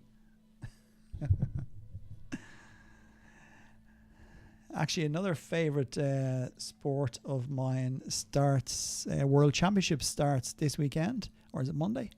No, I thought it started on Saturday. Yeah, the Snooker World Champs in Sheffield in the United Kingdom, England precisely, starts this weekend. Love snooker. Play a good bit of it as well. I used to be good till the eyes started to go. When the eyes started to go, it's just a little bit harder to sight balls. Okay, it can't. Yes, I played on client, but for some reason it won't start me the game for the last 2 days. I play on browser and it's a little laggy. Oh, City. Oh, good luck. Yeah, well, that's that. No, thanks. I won't watch that. Yeah, you and me both, Brian. You and me both. Kentius, Arsenal fan. You guys have been having a fairly good time now. Last couple of seasons, you've been steady thereabouts. Arteta seems to be doing a good job there. What was I going to say? Your launcher, yeah. I think from my kind of tech background, before all of this, I used to do a lot of phone repairs and did a little bit of PC stuff. But I would suggest you delete the client totally. Just wipe the whole thing off your PC and download it again. It could be that an update didn't go through or something like that, and it's just basically glitching out. I've found that with applications before. If I have an application that's not working, it's not enough to just turn it off or close it and then open it again, because it sometimes still runs in the background. So the easiest way for me is go to add remove programs and actually physically remove the program from the PC and then just go and download it again. That may solve the problem, but obviously be aware that you will need to put in your password and username again when you log back in. It won't automatically be there, but you'll obviously have that saved somewhere. So give that a go and let me know if it works. At least it'll help others if something similar happens. And then we can be tech support for Total Battle. Total Battle tech support. Curve speaking. How may I help you? I don't know where that accent came from.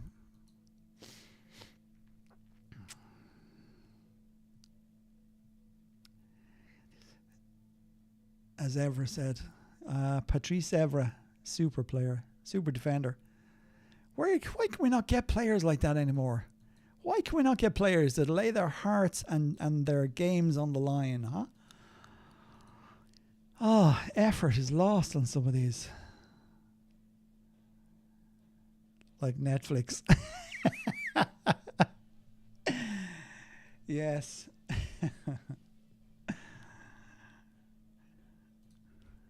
Where are we it going. More crypting.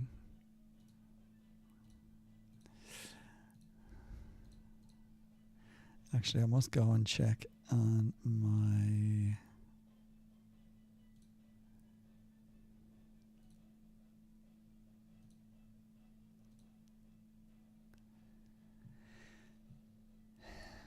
see where I am on the chest list. So as I know whether I have to keep going on the crypts. It's not updating. Oh well.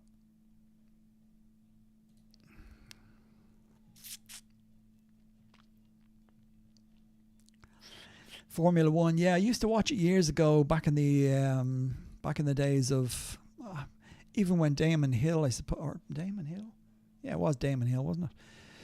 Damon Hill was racing. I watched it right back to when who's that other guy? God, memories fades me now. Oh well, I can remember back as far as Ayrton Senna, so that'll tell you I would have preferred Formula One back then. Then it was nearly more like karting than it is now. The cars are so souped up nowadays, and there's so many rules. I know the rules are there to try and make it more competitive, but yeah, the F1 now, for me, I wouldn't spend too much time watching it.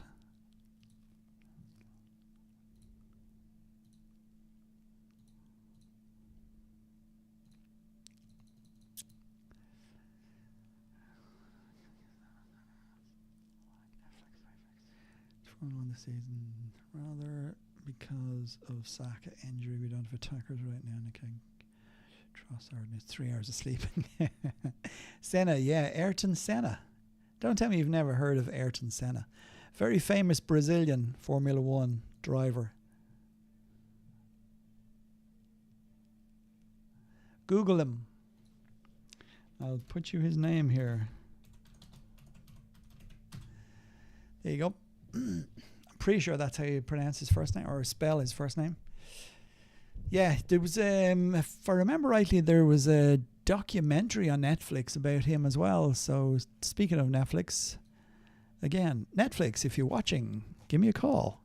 Sponsors. All this free sponsorship these things are having. You have to be very careful what you talk about. My video will probably get flagged now for copyright infringement, speaking about all these companies. I'm not giving them reviews. I'm not reviewing anybody but myself in this game.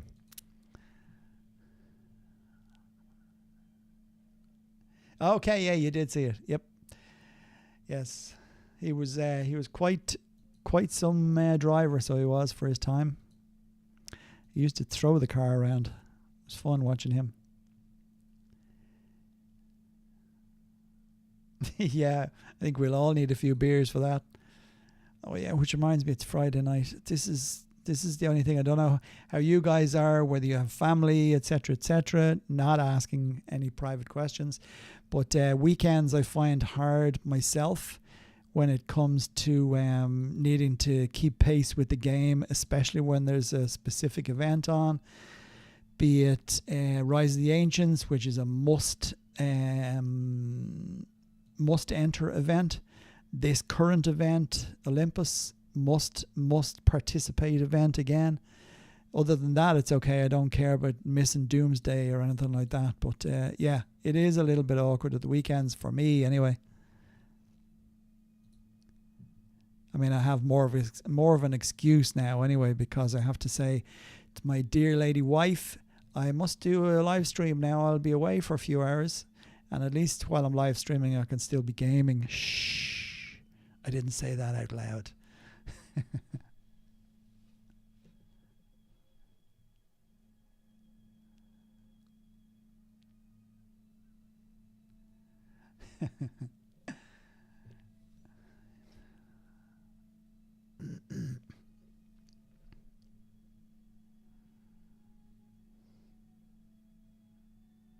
Rafal, good question there. Can I? No.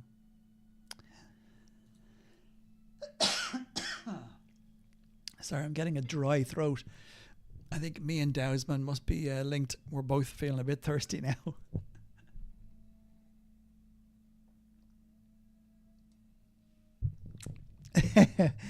Well, yeah.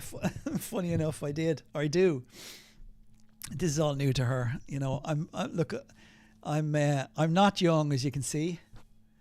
I bathe in ass's milk to keep my facial appearances as good as they are to this date. But pushing close to 60 now, and it's nice to have something or some excuse to have to go and go to work on the PC. She wouldn't be very tech minded herself. Certainly wouldn't be into gaming. Not gaming interested at all. But it's time where we could be sitting down and watching something on a drama or something on Netflix or something on the television. Stop calling brands out. Yeah, it is nice to be able to say I'm going to work now. And I did say to her, funny enough, a couple of hours ago, I said, if you come home and you can hear me talking, I'm not talking to you. I'm live speaking to my online friends and members. Yeah, for sure. Young at heart. I enjoy the gaming. I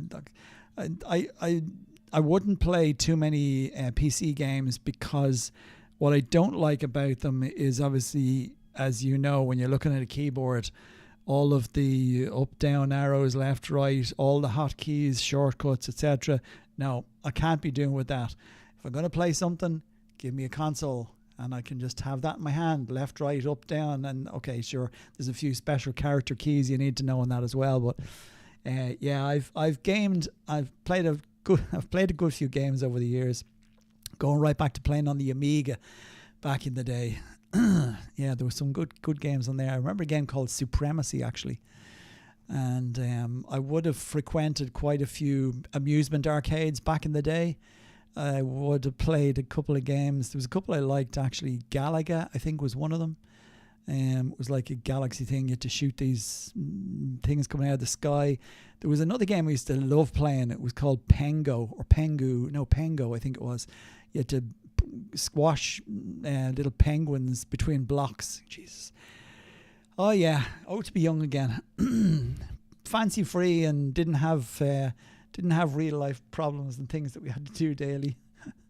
No dodgy websites. No dodgy websites.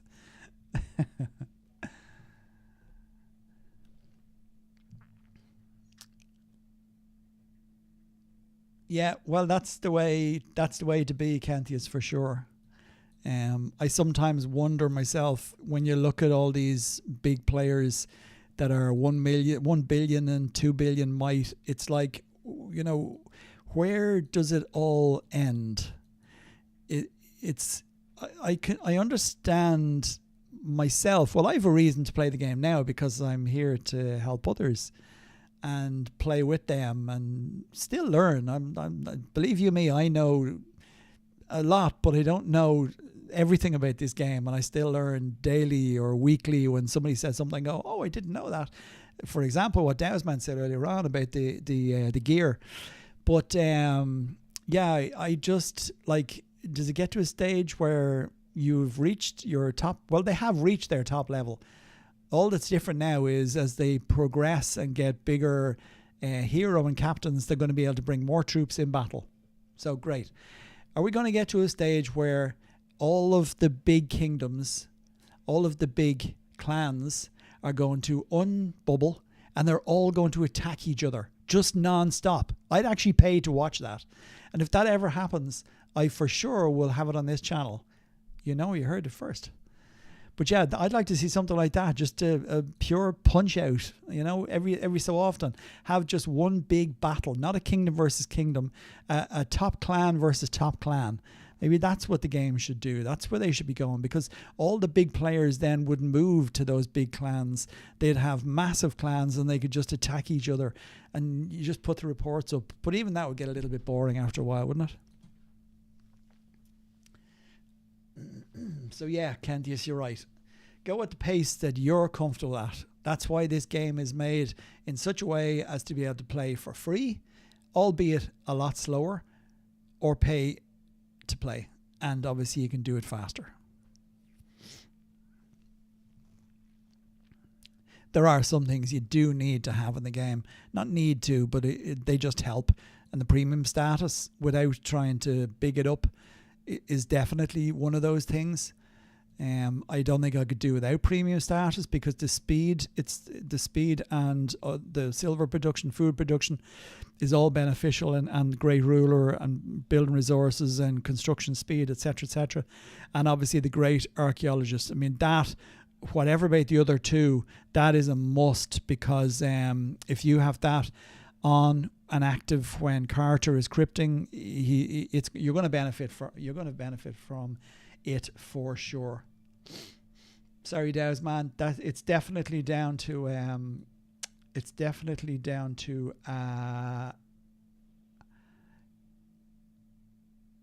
just having a look, pulling your messages up here.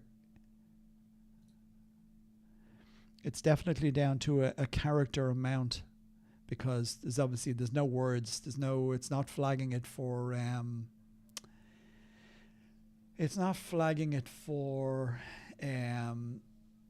bad words. It's only flagging it because of the length of the message.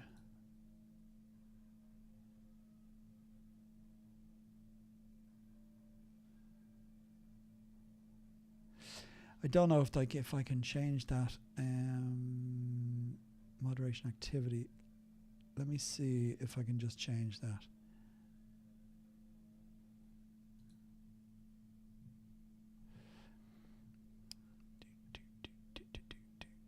Okay, so give me 1 second here. Talk among yourselves. Just want to see if I can remove this. Oh no, we lost music.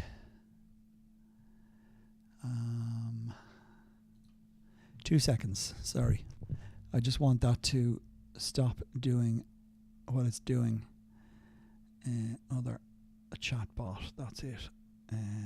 Spam filters, protection, emote, paragraph, mutes chatters who post lengthy messages. Okay, that's what it is. Let's have a look. Maximum, let's change that to 480. Max is 250. Okay, well then I'll have to turn it off, so that's a nuisance. 250. Okay, let's just try something for a minute. I'm going to turn off paragraph protection, and that is saved. Let me come out of that and back to my main window. And okay, so they should be now active. So might in this game only goes up so far. There's so many overinflated might players who still don't know the basics. Yeah. That's probably true, actually, especially ones who have spent so much on it. No dodgy websites. So why are those disappearing now? Stupid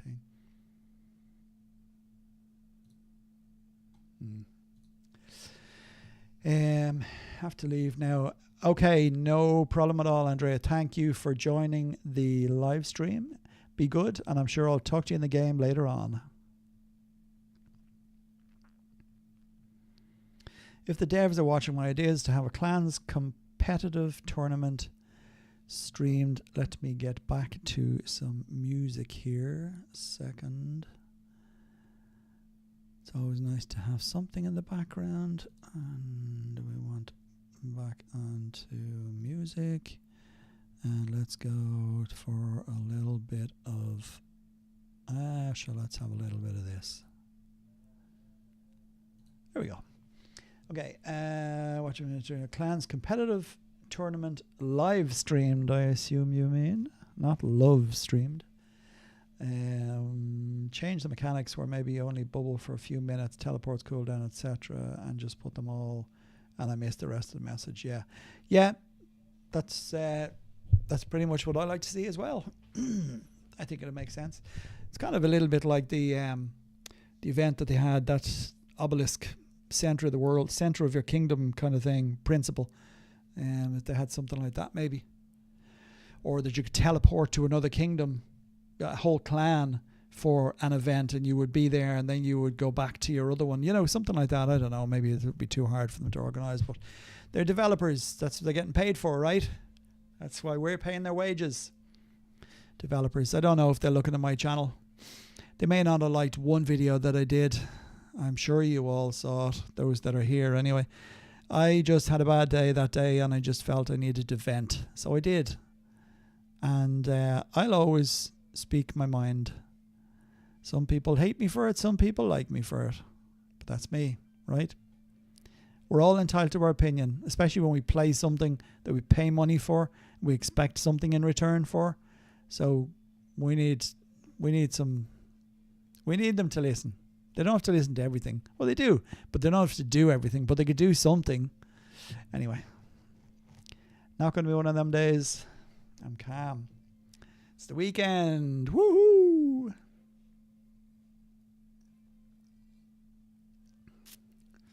Yeah, Kentius, that's the same way as we all were. It's all about making mistakes as long as they're simple mistakes. Really, it's not too many things to do wrong in this game. Concentrate on a couple of factors. Firstly, keep your hero at least 20 to 30 levels below your captains at the start of the game. Build your strong fighting captains as much as you can.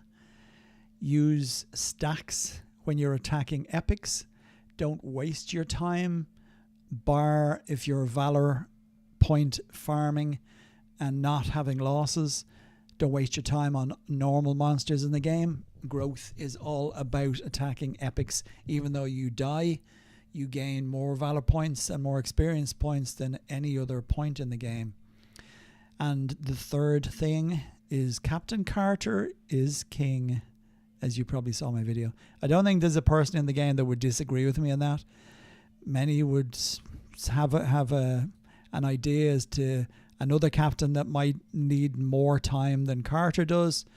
But honestly, when I just look at the Carter and I look at the crypting that he does now and the amount of elements, the amount of materials he gets from crypts and how useful they all are, and the amount of tar it costs him to explore certain level crypts, it's just he is the driver for your bonuses in the game because of your gems and the gear that you can make from him crypting, plus the silver that he's bringing in every time. He explores a normal crypt. I mean, you know, that in itself is worthwhile. I mean, there's a normal crypt that I did in 45,000 times 9 and 15,000 times 11. So, you know, it's there's nearly 500,000 or slightly over 500,000 silver just from crypting on that level 25 crypt. But yeah, tar is going to be a problem anyway to be able to do that, right? All into different event kingdoms only and let them go ham. Yep, totally agree with you. And then let's see how brilliant they are. They'll cancel each other out. What would happen there probably would be boring too. They should also not be able to reinforce each other, so you have to attack somebody. And they shouldn't be allowed to use Alaric either. Yeah. Let's see what all their thousands of dollars and pounds and euros bought them.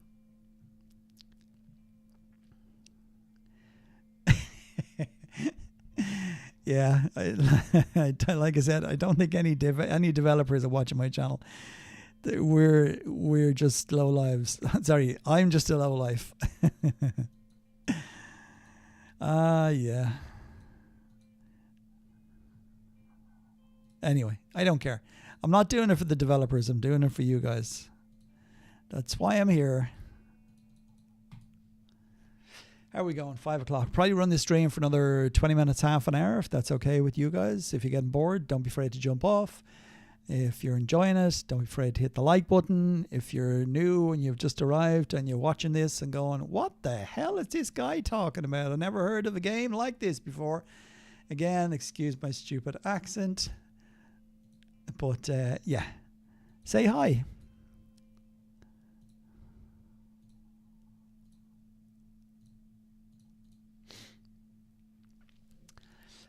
Yeah, sending Carter to epics. Yeah, yeah, I know. Yeah, right. Sending Carter to epics. Well, I mean, it does level him up. Coincidentally, we changed clan territory and capital there about a week ago, just before the last Ancients event, because we are going to go back to the old capital, but we just changed because we had a few new members in, and we're all pushing towards everybody having G9, S9 in the next month. So yeah, we were literally all attacking with Carter. And I did manage to get Carter up quite a few levels, actually. I think he was 267. What is he now? 286. So yeah, 19 levels pretty much. I got him up. So yeah, it is definitely worth doing. When I was searching. Yeah, and just coincidentally, Cantius, what I was just saying there, if you may not be able to do it on Ancients event, because it is important that that has to die for everybody to get the chests, but definitely on other epics it's worthwhile sending stack troops.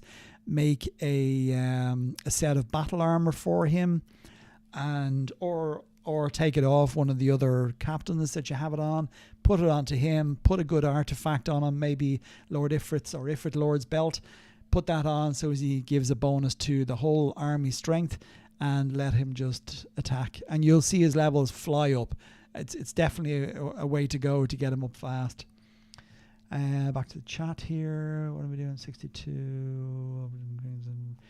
You learned how to stack properly and hit epics with lower stacks and do more damage sequence. That's very good. What gems and enchantments you have on your gear? With the same gear, I've got a lot of like. Yeah, I'll show you there. Carter. So I have a godlike gem. I only have one a red thing. Although are the enchantments the same then, Dowsman? So that's his top gear. Second is the same, and on the red one I haven't put an enchantment yet, because I'm hoping to get enough enchantments this time to get one of these to godlike. So if we're talking that the gems godlike, oh no, the gear, sorry, yeah. So yeah, no. Forget I said that. Scratch that. Rewind. Nip. So yeah, so I could put one in. No, I'm going to see if I can get a godlike enchantment there for the crypting, and I'll stick that on that last one, because obviously it's never good. They're never going to get damaged because he doesn't attack anything with his good crypting gear on. That's another one actually for the newer guys there. Don't let Carter attack using your normal crypting gear. Don't ever have this on him. Either go that he has no armor, or remove it if you're not using premium, or switch him to using Guardsman's Courage. And as I said, change the artifact to an artifact that will benefit you. I find Ifrit Lord's Belt is the best one, because it'll give a general army strength versus giving it to guardsmen or specialists. So yeah, that's just my opinion on Carter.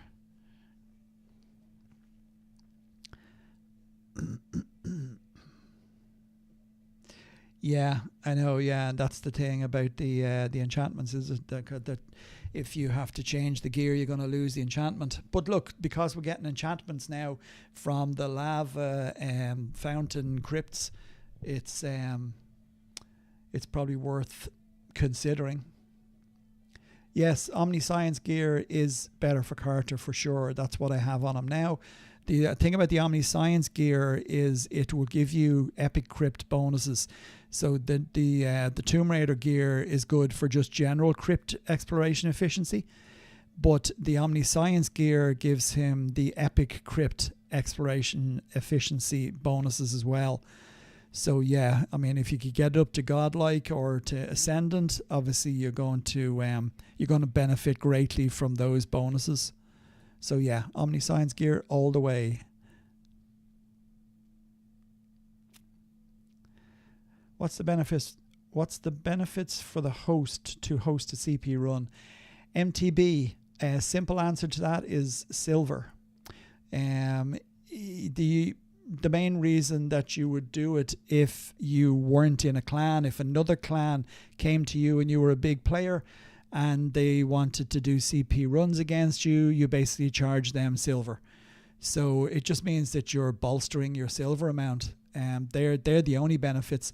You cover yourself obviously for the troop losses that you're going to have to recreate. So if they want to hit, let's say 15 or 20,000 Corax 2, you'll have to calculate how much it will cost you to make them, then how much it costs you to revive the troops that get killed and can be revived each attack. And then you have your base figure, and then if you want to add on a little bit extra silver for yourself so you make something out of it, that's the only benefit. The host gets nothing really apart from that. There's a tiny bit of CP conquest points, but we're talking, if somebody was attacking 25,000 Corax 2, the host might get maybe 100 million CP each time, but it's nothing in the grand scheme of things if you consider it's going to cost you trillions to get specialists. I mean, I can't remember what it was. It was 17. I think it was 17 trillion for level 10 of the training cost and 17 trillion for level 10 of the march speed cost. So it's that's all to get out of it basically. So that's the only benefits for hosting a CP run. You level card with XP from Ragnarok. Yeah. You can do it that way for sure, but it's always a good idea to save some of that XP for your fighting captains as well. But yeah, I am of the opinion that Carter is definitely worth putting a lot of time into early on, and you will benefit from it. Obviously, I'm going over the same thing again with Carter, but I realized what he has meant to me in the game. The benefits that I'm getting and seeing out of him now by having him stronger. Oh, speaking of which, I see that's where you don't concentrate what you're doing. I just sent him to thing with guardsman. Oh, hopefully nobody steals that crypt now while I'm marching back at half the speed I should be. Okay, put on your good gear. That was a mistake. Okay. Yeah, so how did I do there with no gear on? Yeah, so a lot less gems. It'll just show you, see, just look at that for example, right? So if I had the wrong gear on Carter there, and I only 88% explored that crypt and it cost me 43.6 tar. Okay, rare tar, and I only got, let's say, 1-2 lines of gems plus 1. Compare that to a 30 that I one shot. I get 1, 2, 3 lines of gems, and for the full 100% it cost me 33.6. So there's the benefit of A, the gear he's wearing, and B, the level he's at, and premium obviously as well on. Maybe this time I will send 2 battle captains and Carter to. Yeah, you could do it that way, can't you? I mean, that's the only other thing that you could do during Arachne is you can send obviously the 3 captains at Arachne, so you could bring more troops and you could put a spare captain in. But again, I think because Briareus is here in this event and you're benefiting extra points out of it, and there's more chests for the clan, etc., it's definitely worthwhile using him with 2 other captains, 2 other fighting captains, Cleopatra or AD or something like that, or Logos for that matter, and then at least you're spreading it a little bit and you're boosting your, or Skadi I think you said you had as well. Zach saying Carter is quite a few. Yeah, but there's not much difference, like I say, and I will, after the conversation we were having yesterday in clan, I'm going to stop at 300 for him. That's for me. That's done for me, and I'll just concentrate then on getting slightly better gear, as long as the enchantments still flow out of this lava event. Don't like Arachne because 8 stacks. Yeah, that's exactly it. Yeah, Yeah, that's a good point. Actually, forgot about that. Yeah, Briareus is only 4 stacks, and you can bring your three captains. So yeah, there you go. You could pop Carter in, but just make sure you put some fighting gear or take his Krypton gear off. Yeah, yeah. The G6 mercs are great, obviously, or the mercs that you get, the T9 mercs that you get after you get to Guardsman level 6.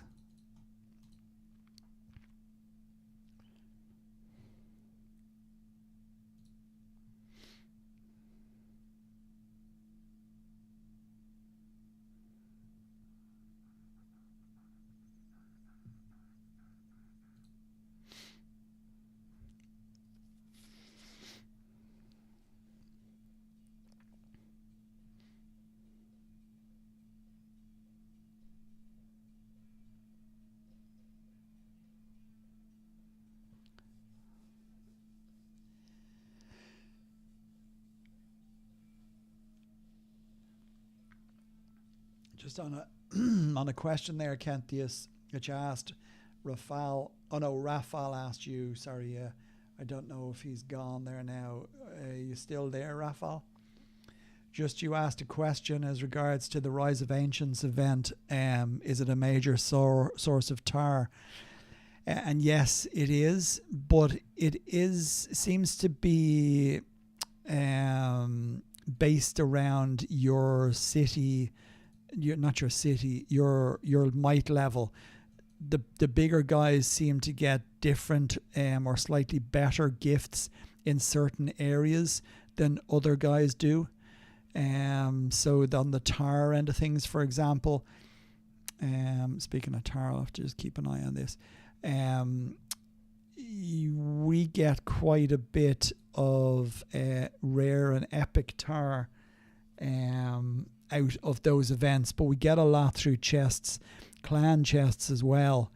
But I see there's been times where I've got more golds than a similar player to my might level has, and maybe they've got more dragon coins or more sacred potions, and then it can flip the other way the next time. So there doesn't seem to be any rhyme or reason to how that works out. So if you're there, I hope you got that answer. It seems to change. Let's switch to epics for a while.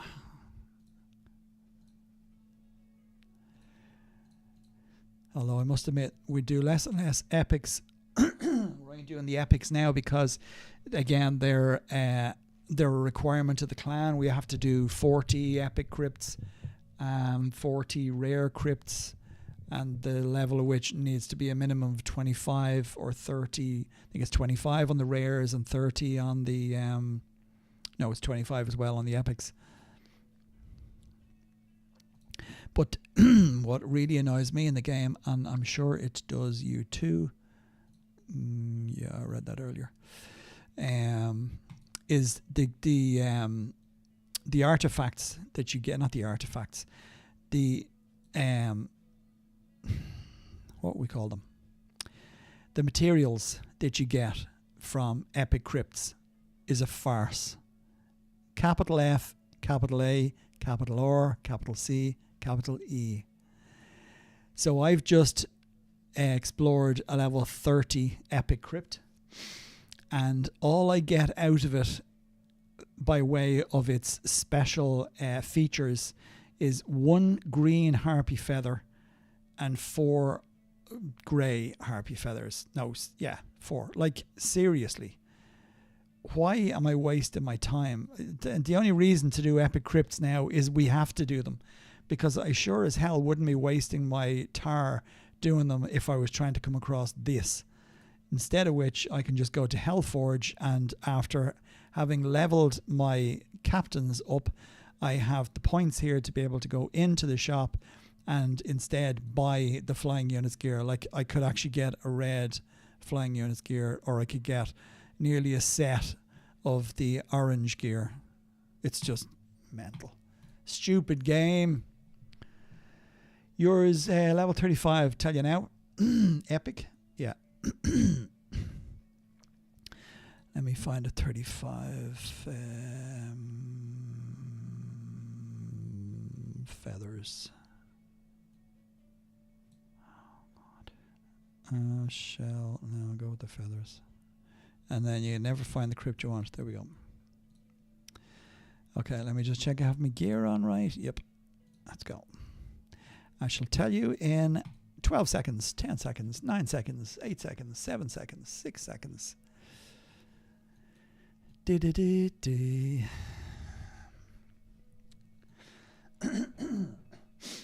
Okay, so it's costing you 48.6 and it's costing me 48.6. Yeah, exact same. I don't think we can do much better than that because the crypt cost isn't improved by gear. It's only improved by research. Efficiency is up, obviously, with the gear, but it doesn't affect the cost. So 48.6 is as good as it's going to be, I think. There's nothing on his artifact. There's nothing on that for cost. I wonder, is there a cost in there?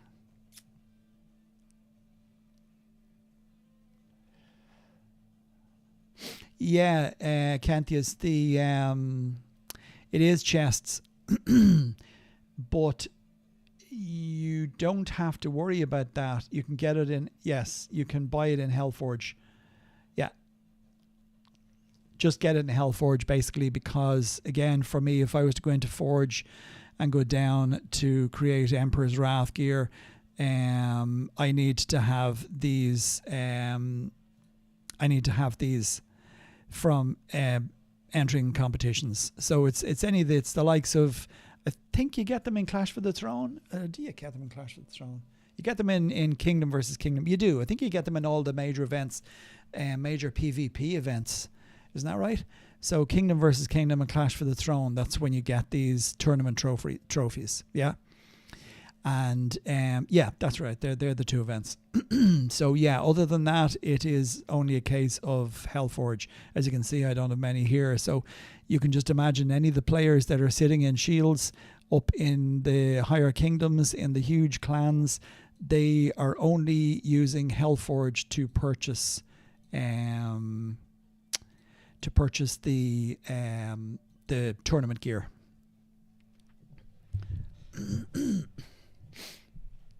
Rares, yeah, but not epics. Rares in 23.5. Sorry, a 30 rare or 25 rare? Thanks, MTB. Thank you. Glad you think so.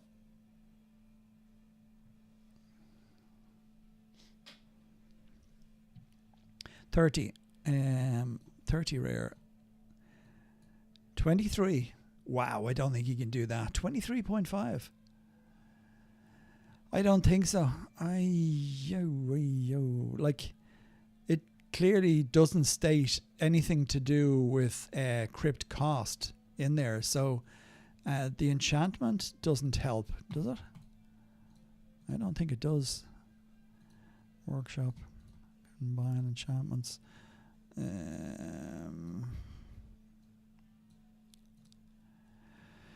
No, it's only exploration efficiency. Yeah, go on, send it to me for the laugh. Maybe he's a dev. He just didn't tell you.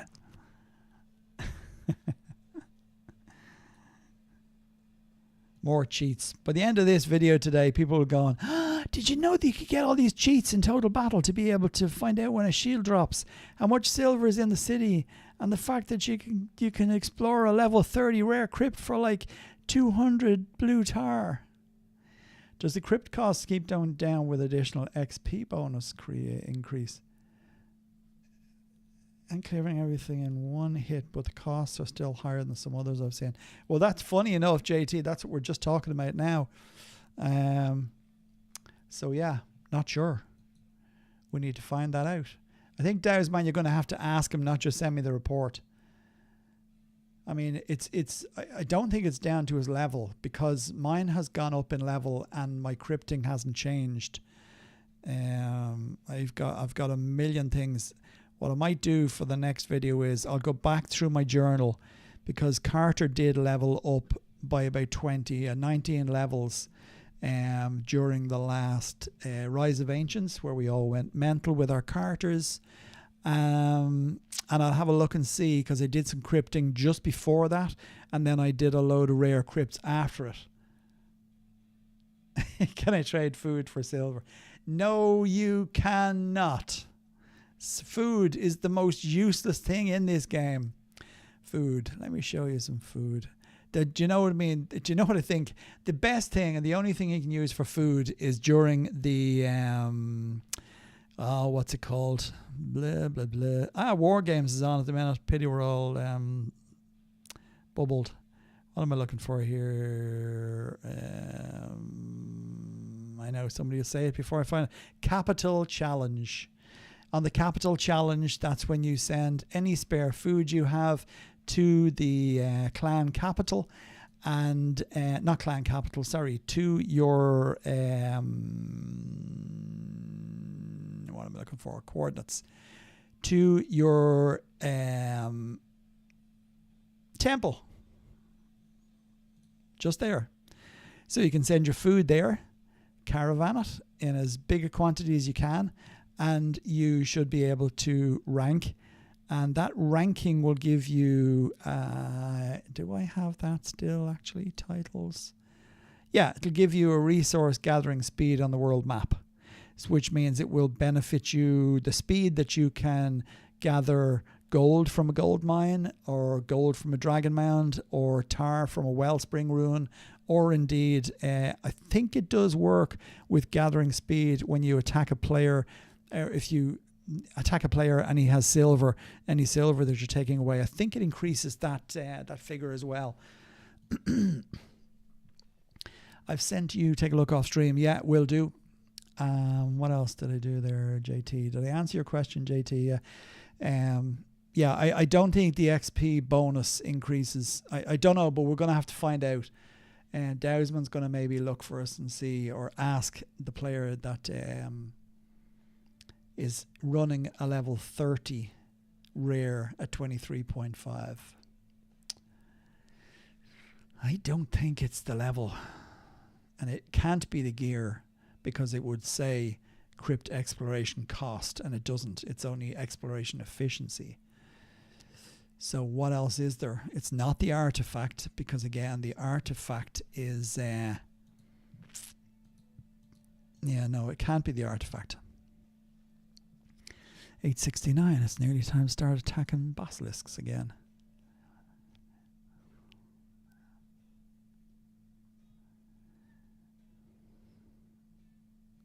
Oh yeah, my little Stream Elements note came in there. That's my bot. Having fun, enjoying the stream, consider following me. It's free and really helps me out. Helps me out, not us. Thanks. Yes, just like he said, it said, AI is wonderful, isn't it?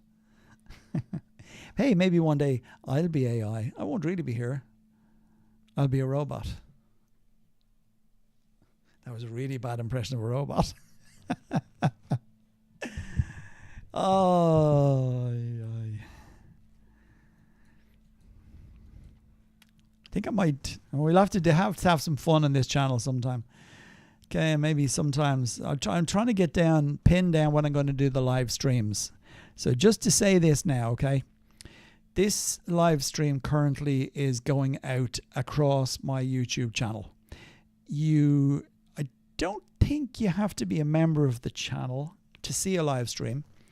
I think it just, like, if you went onto YouTube to see who's streaming, I don't know if you can find a live stream. I haven't looked that far. Anyway, my point is, my channel thrives on members. It thrives on active members, i.e. all you guys that have spoken, put up posts, put up questions, given me hearts for today's stream, asked anything, made a joke, done a laughy face. That's what I will be thriving on right now. It's great to see you here and be a part of watching the stream, even though it's been a bit boring today. And it's not all action, because it's not that kind of game where you're running down and shooting guys' heads from behind buildings. It's just not like that. But yeah, it's my point is, I'm trying to get across that I'm here to try and help people out. If you guys can jump on and you can lend a hand and help people out, it's all good. But it's all about members at the end of the day. My channel has members. I'm happy doing this.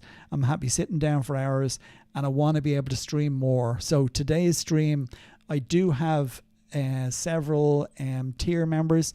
I have a couple of bronze members and a couple of platinum members. Thank you guys for becoming members, tier members on the channel. I hope you get more benefits than just the content here. And as I say, I'm in game to help you as well as outside of the live stream where we can chat more in depth. But the big thing is for me is to try and drive the channel. If I have people here like I have today, it's great fun. It's good for me. I can bounce off you. You can bounce off me, and we can chat and play a bit of game. You can play at the same time, play where you are. But I want to stream more. So I want to do it a couple of times a week minimum. But I want to keep my members happy, especially my tier members. One of the perks of the tier memberships is live streams.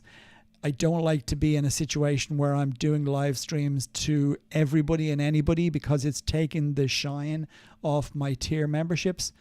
But until I get to a stage where I have enough tier members, the live streams I think work better by having it out in the open like this, where you guys can jump on. I'm quite happy to give you guys specifically shout outs. You'll always be able to come to me afterwards and ask me stuff about what was in the video. If there's questions that you want to see, that'll be my way of trying to give you something a little extra, even though you might be missing out on not getting a private live stream. When I get enough tier members, then I will do more private streams for the tier members only, and I'll just stream for the public stream on the YouTube channel from time to time. But currently I'd like to get a couple of streams up a week. I think I'll try and always pencil one in for a Friday. I do have some holidays coming up, and I don't think I'm going to be able to stream while I am on holidays, but I will still be active in the game. So again, my tier members will be able to reach me there on Discord. If you haven't already joined the Discord channel and you've looked at this stream or are looking at this stream afterwards, please join the Discord channel. You'd be most welcome.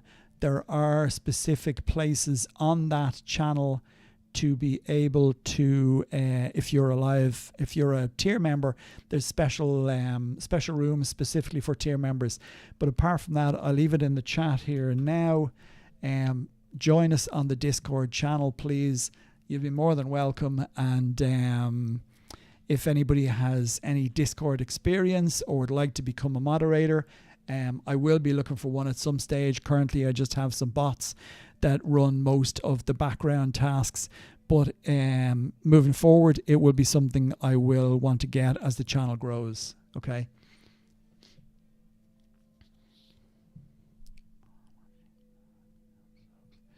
What will be helpful if you had a few T9 doing more than one CPU run to help you out with the subs? I mean, I wouldn't say no. Sure, I wouldn't say no, but I don't know how it would work unless you're in the same kingdom is the only thing, Fuzzbuzz. Maybe, hey, hit me up outside the channel, will you? If you message me on Discord, we can have a chat. That suit you?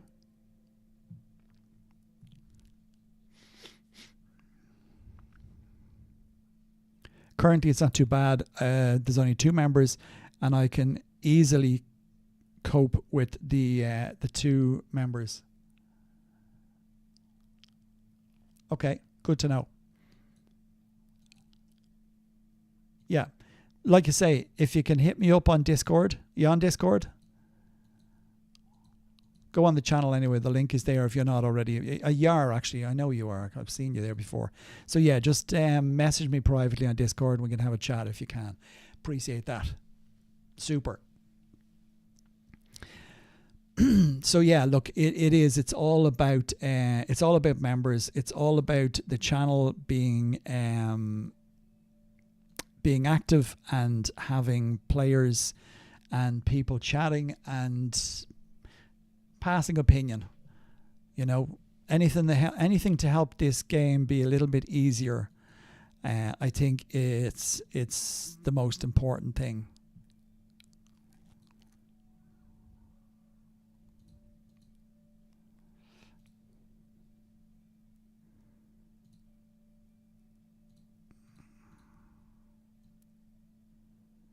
was a wonder they never created level 30 commons for the amount of tar. I'll go to it first. Didn't change gear. Nope.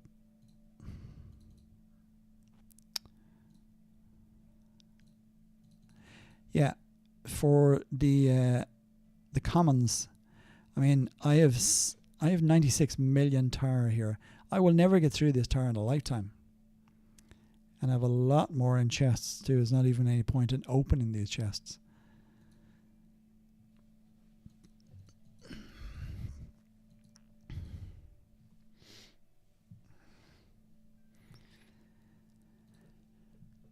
Okay, how are we going here?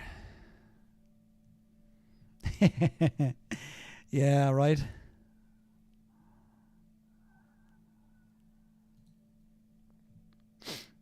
Yeah, I know. I know the last kingdom I was in before, not the last one, the one before that. The guys there were trying to set up the auto clickers for crypts. I don't know if they ever did. I must ask him. Actually, a good friend of mine in that clan. He was in the process of trying to do that. Be interesting to see if he did. But yeah, the auto clickers are what are starting to cause some issues for people. Like I was walking to that crypt already, and somebody else took it in front of me. Or that's I've no doubt that people aren't purposely doing it. Well, maybe the odd person is, but yeah, I've no doubt that auto clickers are to blame for Citadel steals, crypt steals, without a shadow of a doubt. They're good in one way, in one aspect, but annoying in others. If I send my army to the clan capital, will I still be responsible for their troop upkeep? Yes, you will.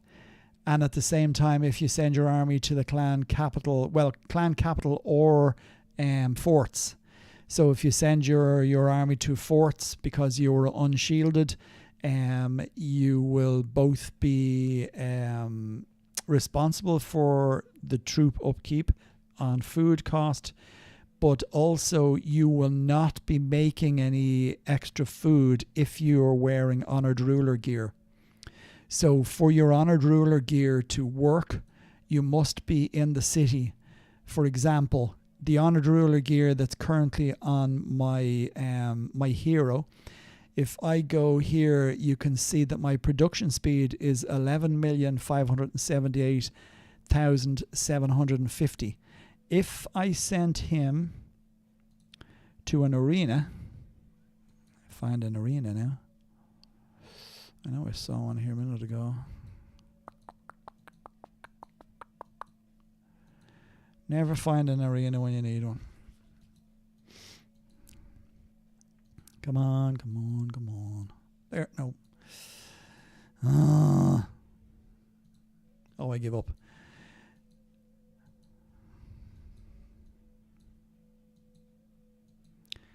Jesus, it's bad enough finding merc exchanges without searching for. Actually, while I'm doing that, go there. Bad enough finding merc exchanges without searching for bloody arenas, huh? Useless arenas. You probably heard the story actually on my arena saga. In my ultimate wisdom, trying to be able to create more troops. Why is there no arenas nearby? In my ultimate wisdom, trying to create more troops. Yay. Okay, so let me just show you that again. So 11,578,750 currently. Okay. If I send him to that arena, now look, it's dropped down to 9,780,000. So it's dropped down by 2 million. So that's what I'm explaining to you. If your troops are in the city and you have Honored Ruler gear on them or something that's benefiting you, maybe it's tar production speed or tar production speed or speed, or what's the word I'm trying to think of? Gone. Sorry. Draw a blank. If you have Honored Ruler gear on and it's creating you that amount of food and you send your hero and or 3 captains out, it means that your food creation will drop. Okay? So you're not going to benefit from making more food, and your food expenses may exceed the production speed, and as such your food level will go down. So that is something to bear in mind. Okay, it's applicable for all gear, any gear that you're wearing. If you're not in your city when it comes to silver creation or resources or food, once that hero wearing the gear or captain's wearing the gear leave the city, that resource then drops down because they're not in your city doing what they're supposed to be doing with their gear on. Does that make sense?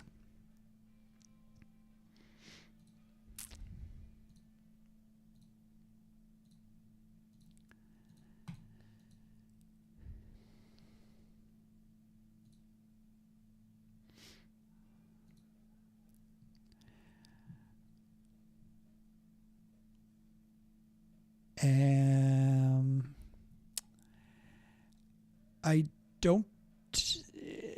Well, I can find out. Increases stats. So if how could I find out? Actually, I'd have to take it all off, wouldn't I? No, I suppose I could just switch, right?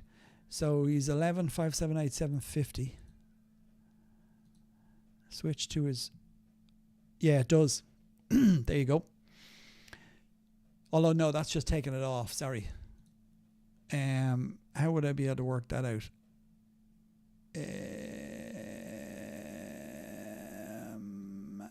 Increases stats. Let me see. Okay, you're welcome, Paymon. Thanks for the question. And just trying to see here if we can see food production in the city is plus 210. No, it doesn't. 3, or does it actually? No, hold on a minute now, because I've got things on them as well. 30, 60, 90. Well, he's impressive looking, if nothing else. The only reason I haven't, by the way, is because of that and the fact that we're attacking the basilisk. Otherwise, I wouldn't use him. I would probably have Aaron still, so I'd be ready to go and attack overseas if I see some city that has a lot of silver. Yeah, I'm not sure how I'd work that out.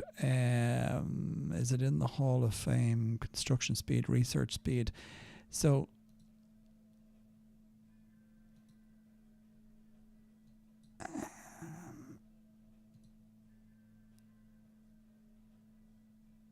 I'd have to work it out.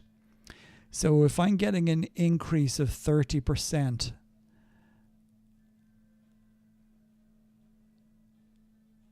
switch hero with same gear. Yeah. Okay. Gotcha. What I will do is I will take a screenshot of his Hall of Fame currently. First off, print screen. And I shall save that as Marion's.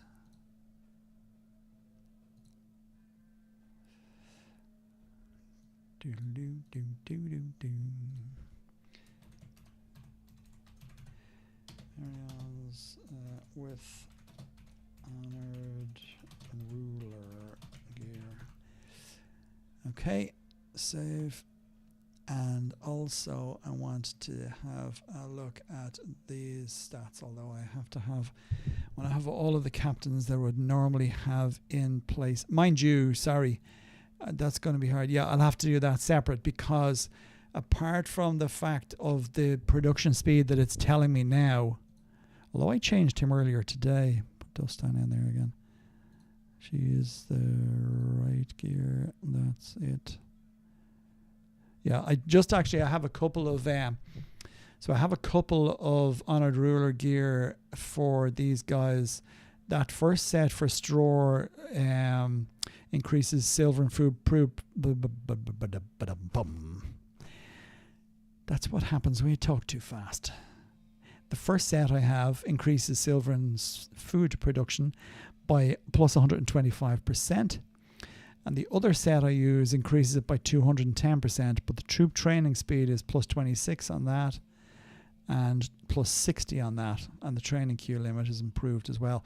So yeah, I'll just have to do it like for like and take a screenshot of those in that exact order and him with that on. And now let's go have a look at this. So it's 11,075. So I'll check that the next time I change hero. Back to Aaron. Take a screenshot of that.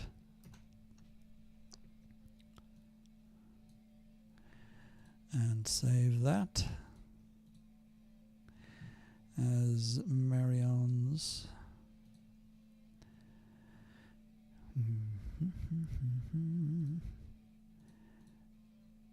With ruler gear, food prod. Okay, I'll try and remember to that. If I don't remember, somebody can remind me. Okay, how are we now? 26. I will give it another few minutes. Not that I'm doing anything important, but if anybody wants to ask any more questions or say hello, please do. Let's run a few more crypts while I have this still on, and then I will give it a rest for the day. So yeah, I will put up a message on the Discord channel, our Discord channel, about the live streams for next week. I hope... Oh, I'm not here next week. Let me work that out. I'm hoping to do a stream every Friday, but while I'm away, I may not be able to do that. It may be videos only. But let's see how it goes. I'll try work on that, right? But that will be the plan. So it will be a Friday live stream, and then one other day of the week I'll try and squeeze another one in for a couple of hours, maybe at a different time of the day. Of course, that's the only other issue then, is trying to get time zones where everybody or the most people are on at the same time.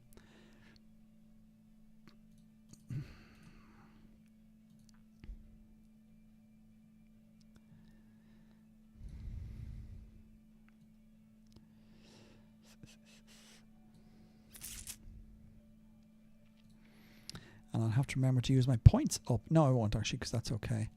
Do actually, in the Trials of Olympus event, when you get your rewards, not your rewards there, no, talents ranking, it is the main rewards, isn't it? Yeah, so these personal goals, I heard somebody say that you must take them as you get them, because if you don't claim them, they disappear and you cannot get them back. I'm nearly sure it says it actually in the spiel.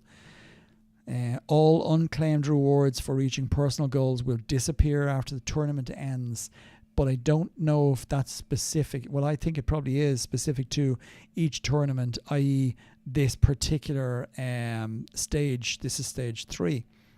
Sorry, this is stage 2. So if you didn't select them, yeah, so I can't basically go back now and select from the previous day or see what I did, but I know I claimed them all. Yeah, so just don't forget to do that.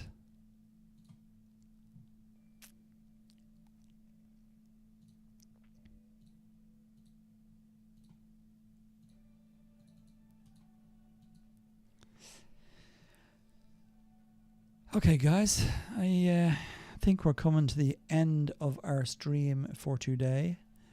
Unless anybody else has anything else to say, any other nuggets of information, any other likes, wants, or wishes, questions, what you're doing for the weekend, what the winning lottery numbers are. If you have that, actually, please don't put that in the live chat. Please message me privately.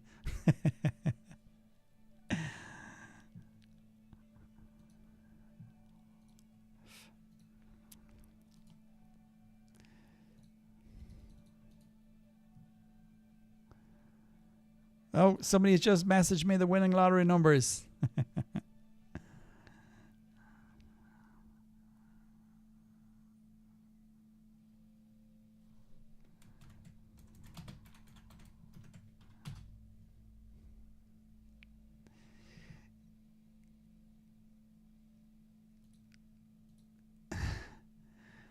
Okay, just doing something off screen there. Sorry. Yes. Yeah, I'll talk to you about that. I'll talk to you about those. Where are they? Up the top. How many have I got? Actually, it's been a while since I looked at that figure.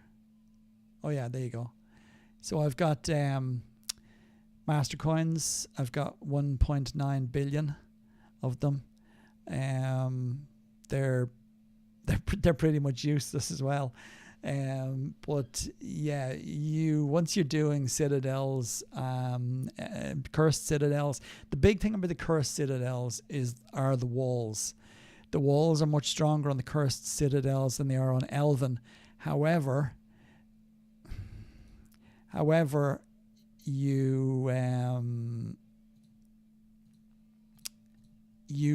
catapults won't get your catapults won't get targeted, so you can always attack cursed citadels with as many catapults as you wish. Well, as long as they're not higher than your strongest troop type, which generally they won't be. But unlike the Elven citadels, no matter what Elven citadel you attack, whether it be a level 10 through 30, your citadels will always get targeted by the centaur. There is a way around it, and that's where the Wolf's Citadel's chat channel in game comes in handy. But yeah, you'll be able to get loads of those when you can defeat the level 20 cursed citadels. Excuse me, it's yawn o'clock. Definitely time for a beer, right?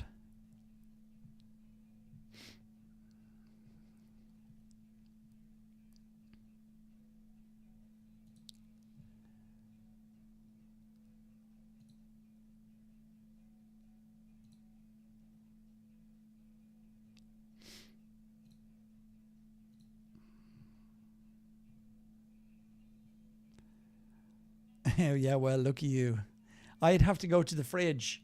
I'll have to get a little mini fridge beside me, just here underneath beside the PC, or maybe on this side. It won't fit on this side. Yeah, huh? Oh, that would be the life. I don't know. Do many streamers drink alcohol? Of course they do. I've seen them do all sorts. I haven't watched that many streams. Watched a few. Couple of guys that I've watched streams on, not playing this kind of game, playing all sorts of different games, and just trying to learn a bit for what way they set up their studio and whatnot for their stream, for their live stream, what they have handy, what they have beside them, what endorsements they use, what branding they have in picture. I only have the one webcam here, but I know they have cameras all over the place. Top cam, side cam, left cam, right cam, around the room cam. I'm not at that stage yet. Small stages, isn't that what they say? Small stages? Small steps. That's the one. Come on, Carter, hurry up. Whilst you're still on the water, yeah. Don't worry, I'm an Irishman, I'll catch up.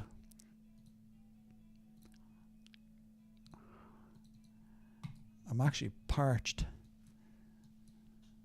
Been drinking a Spanish beer lately. Alhambra. Alhambra. It's tasty. It's nice, actually. There's a nice flavour to it. I wouldn't be a big beer man. I do like a pint of Guinness now and again, but have to drink that in moderation, or so the doc said. But yeah, I don't think I could do without a beer now and again.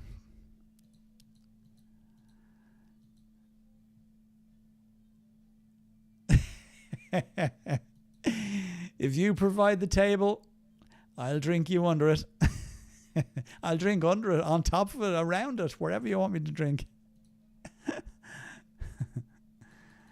No, look, I know you English men have a good standing when it comes to beer drinking. I had a few friends over the years, used to do a lot of fishing. And I had a lot of guys come over from the UK, good few fellas over from the Yorkshire area, Sheffield and whatnot. And yeah, many an interesting night we spent sitting in a bar after a day's fishing on the bank of a local lake here in the county of Cavan.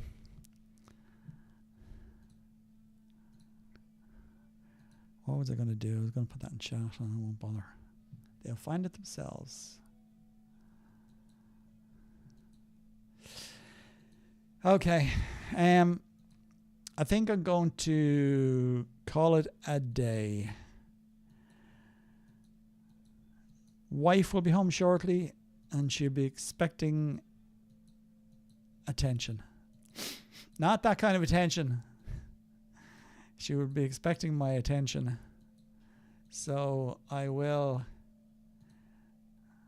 be nice. I will, and you too, enjoy the rest of your beers. Don't go too mad unless you have no work this weekend, in which case go as mad as you like. Drown your sorrows now for tomorrow's game. Yes, I did say that. You just don't know though. These guys, this team, 1 minute they're getting beaten by Brighton Hove Albion and the next minute they're getting draws against City, huh? Anyway. You need to be. Yes, I need to be with a halo over my head. I need to be good. Okay, look, thanks very much for everyone tuning into the channel. These live streams are great fun for me, especially when there's people like you to share it with. They're probably extremely boring to watch afterwards because there's so much fillers and gaps that don't make sense. I might consider editing a stream sometime and taking out all the long pauses. There is the application I use actually for my video editing has something that will allow me to cut out lots of the gaps. So I might give that a go and see if it is watchable then afterwards. Other than that, it's not much use bar when you're here live. It's a kind of an in the moment thing, isn't it? So yeah, everyone, thank you very much. Thanks for tuning in to the channel. Until the next one, Curf, peace out.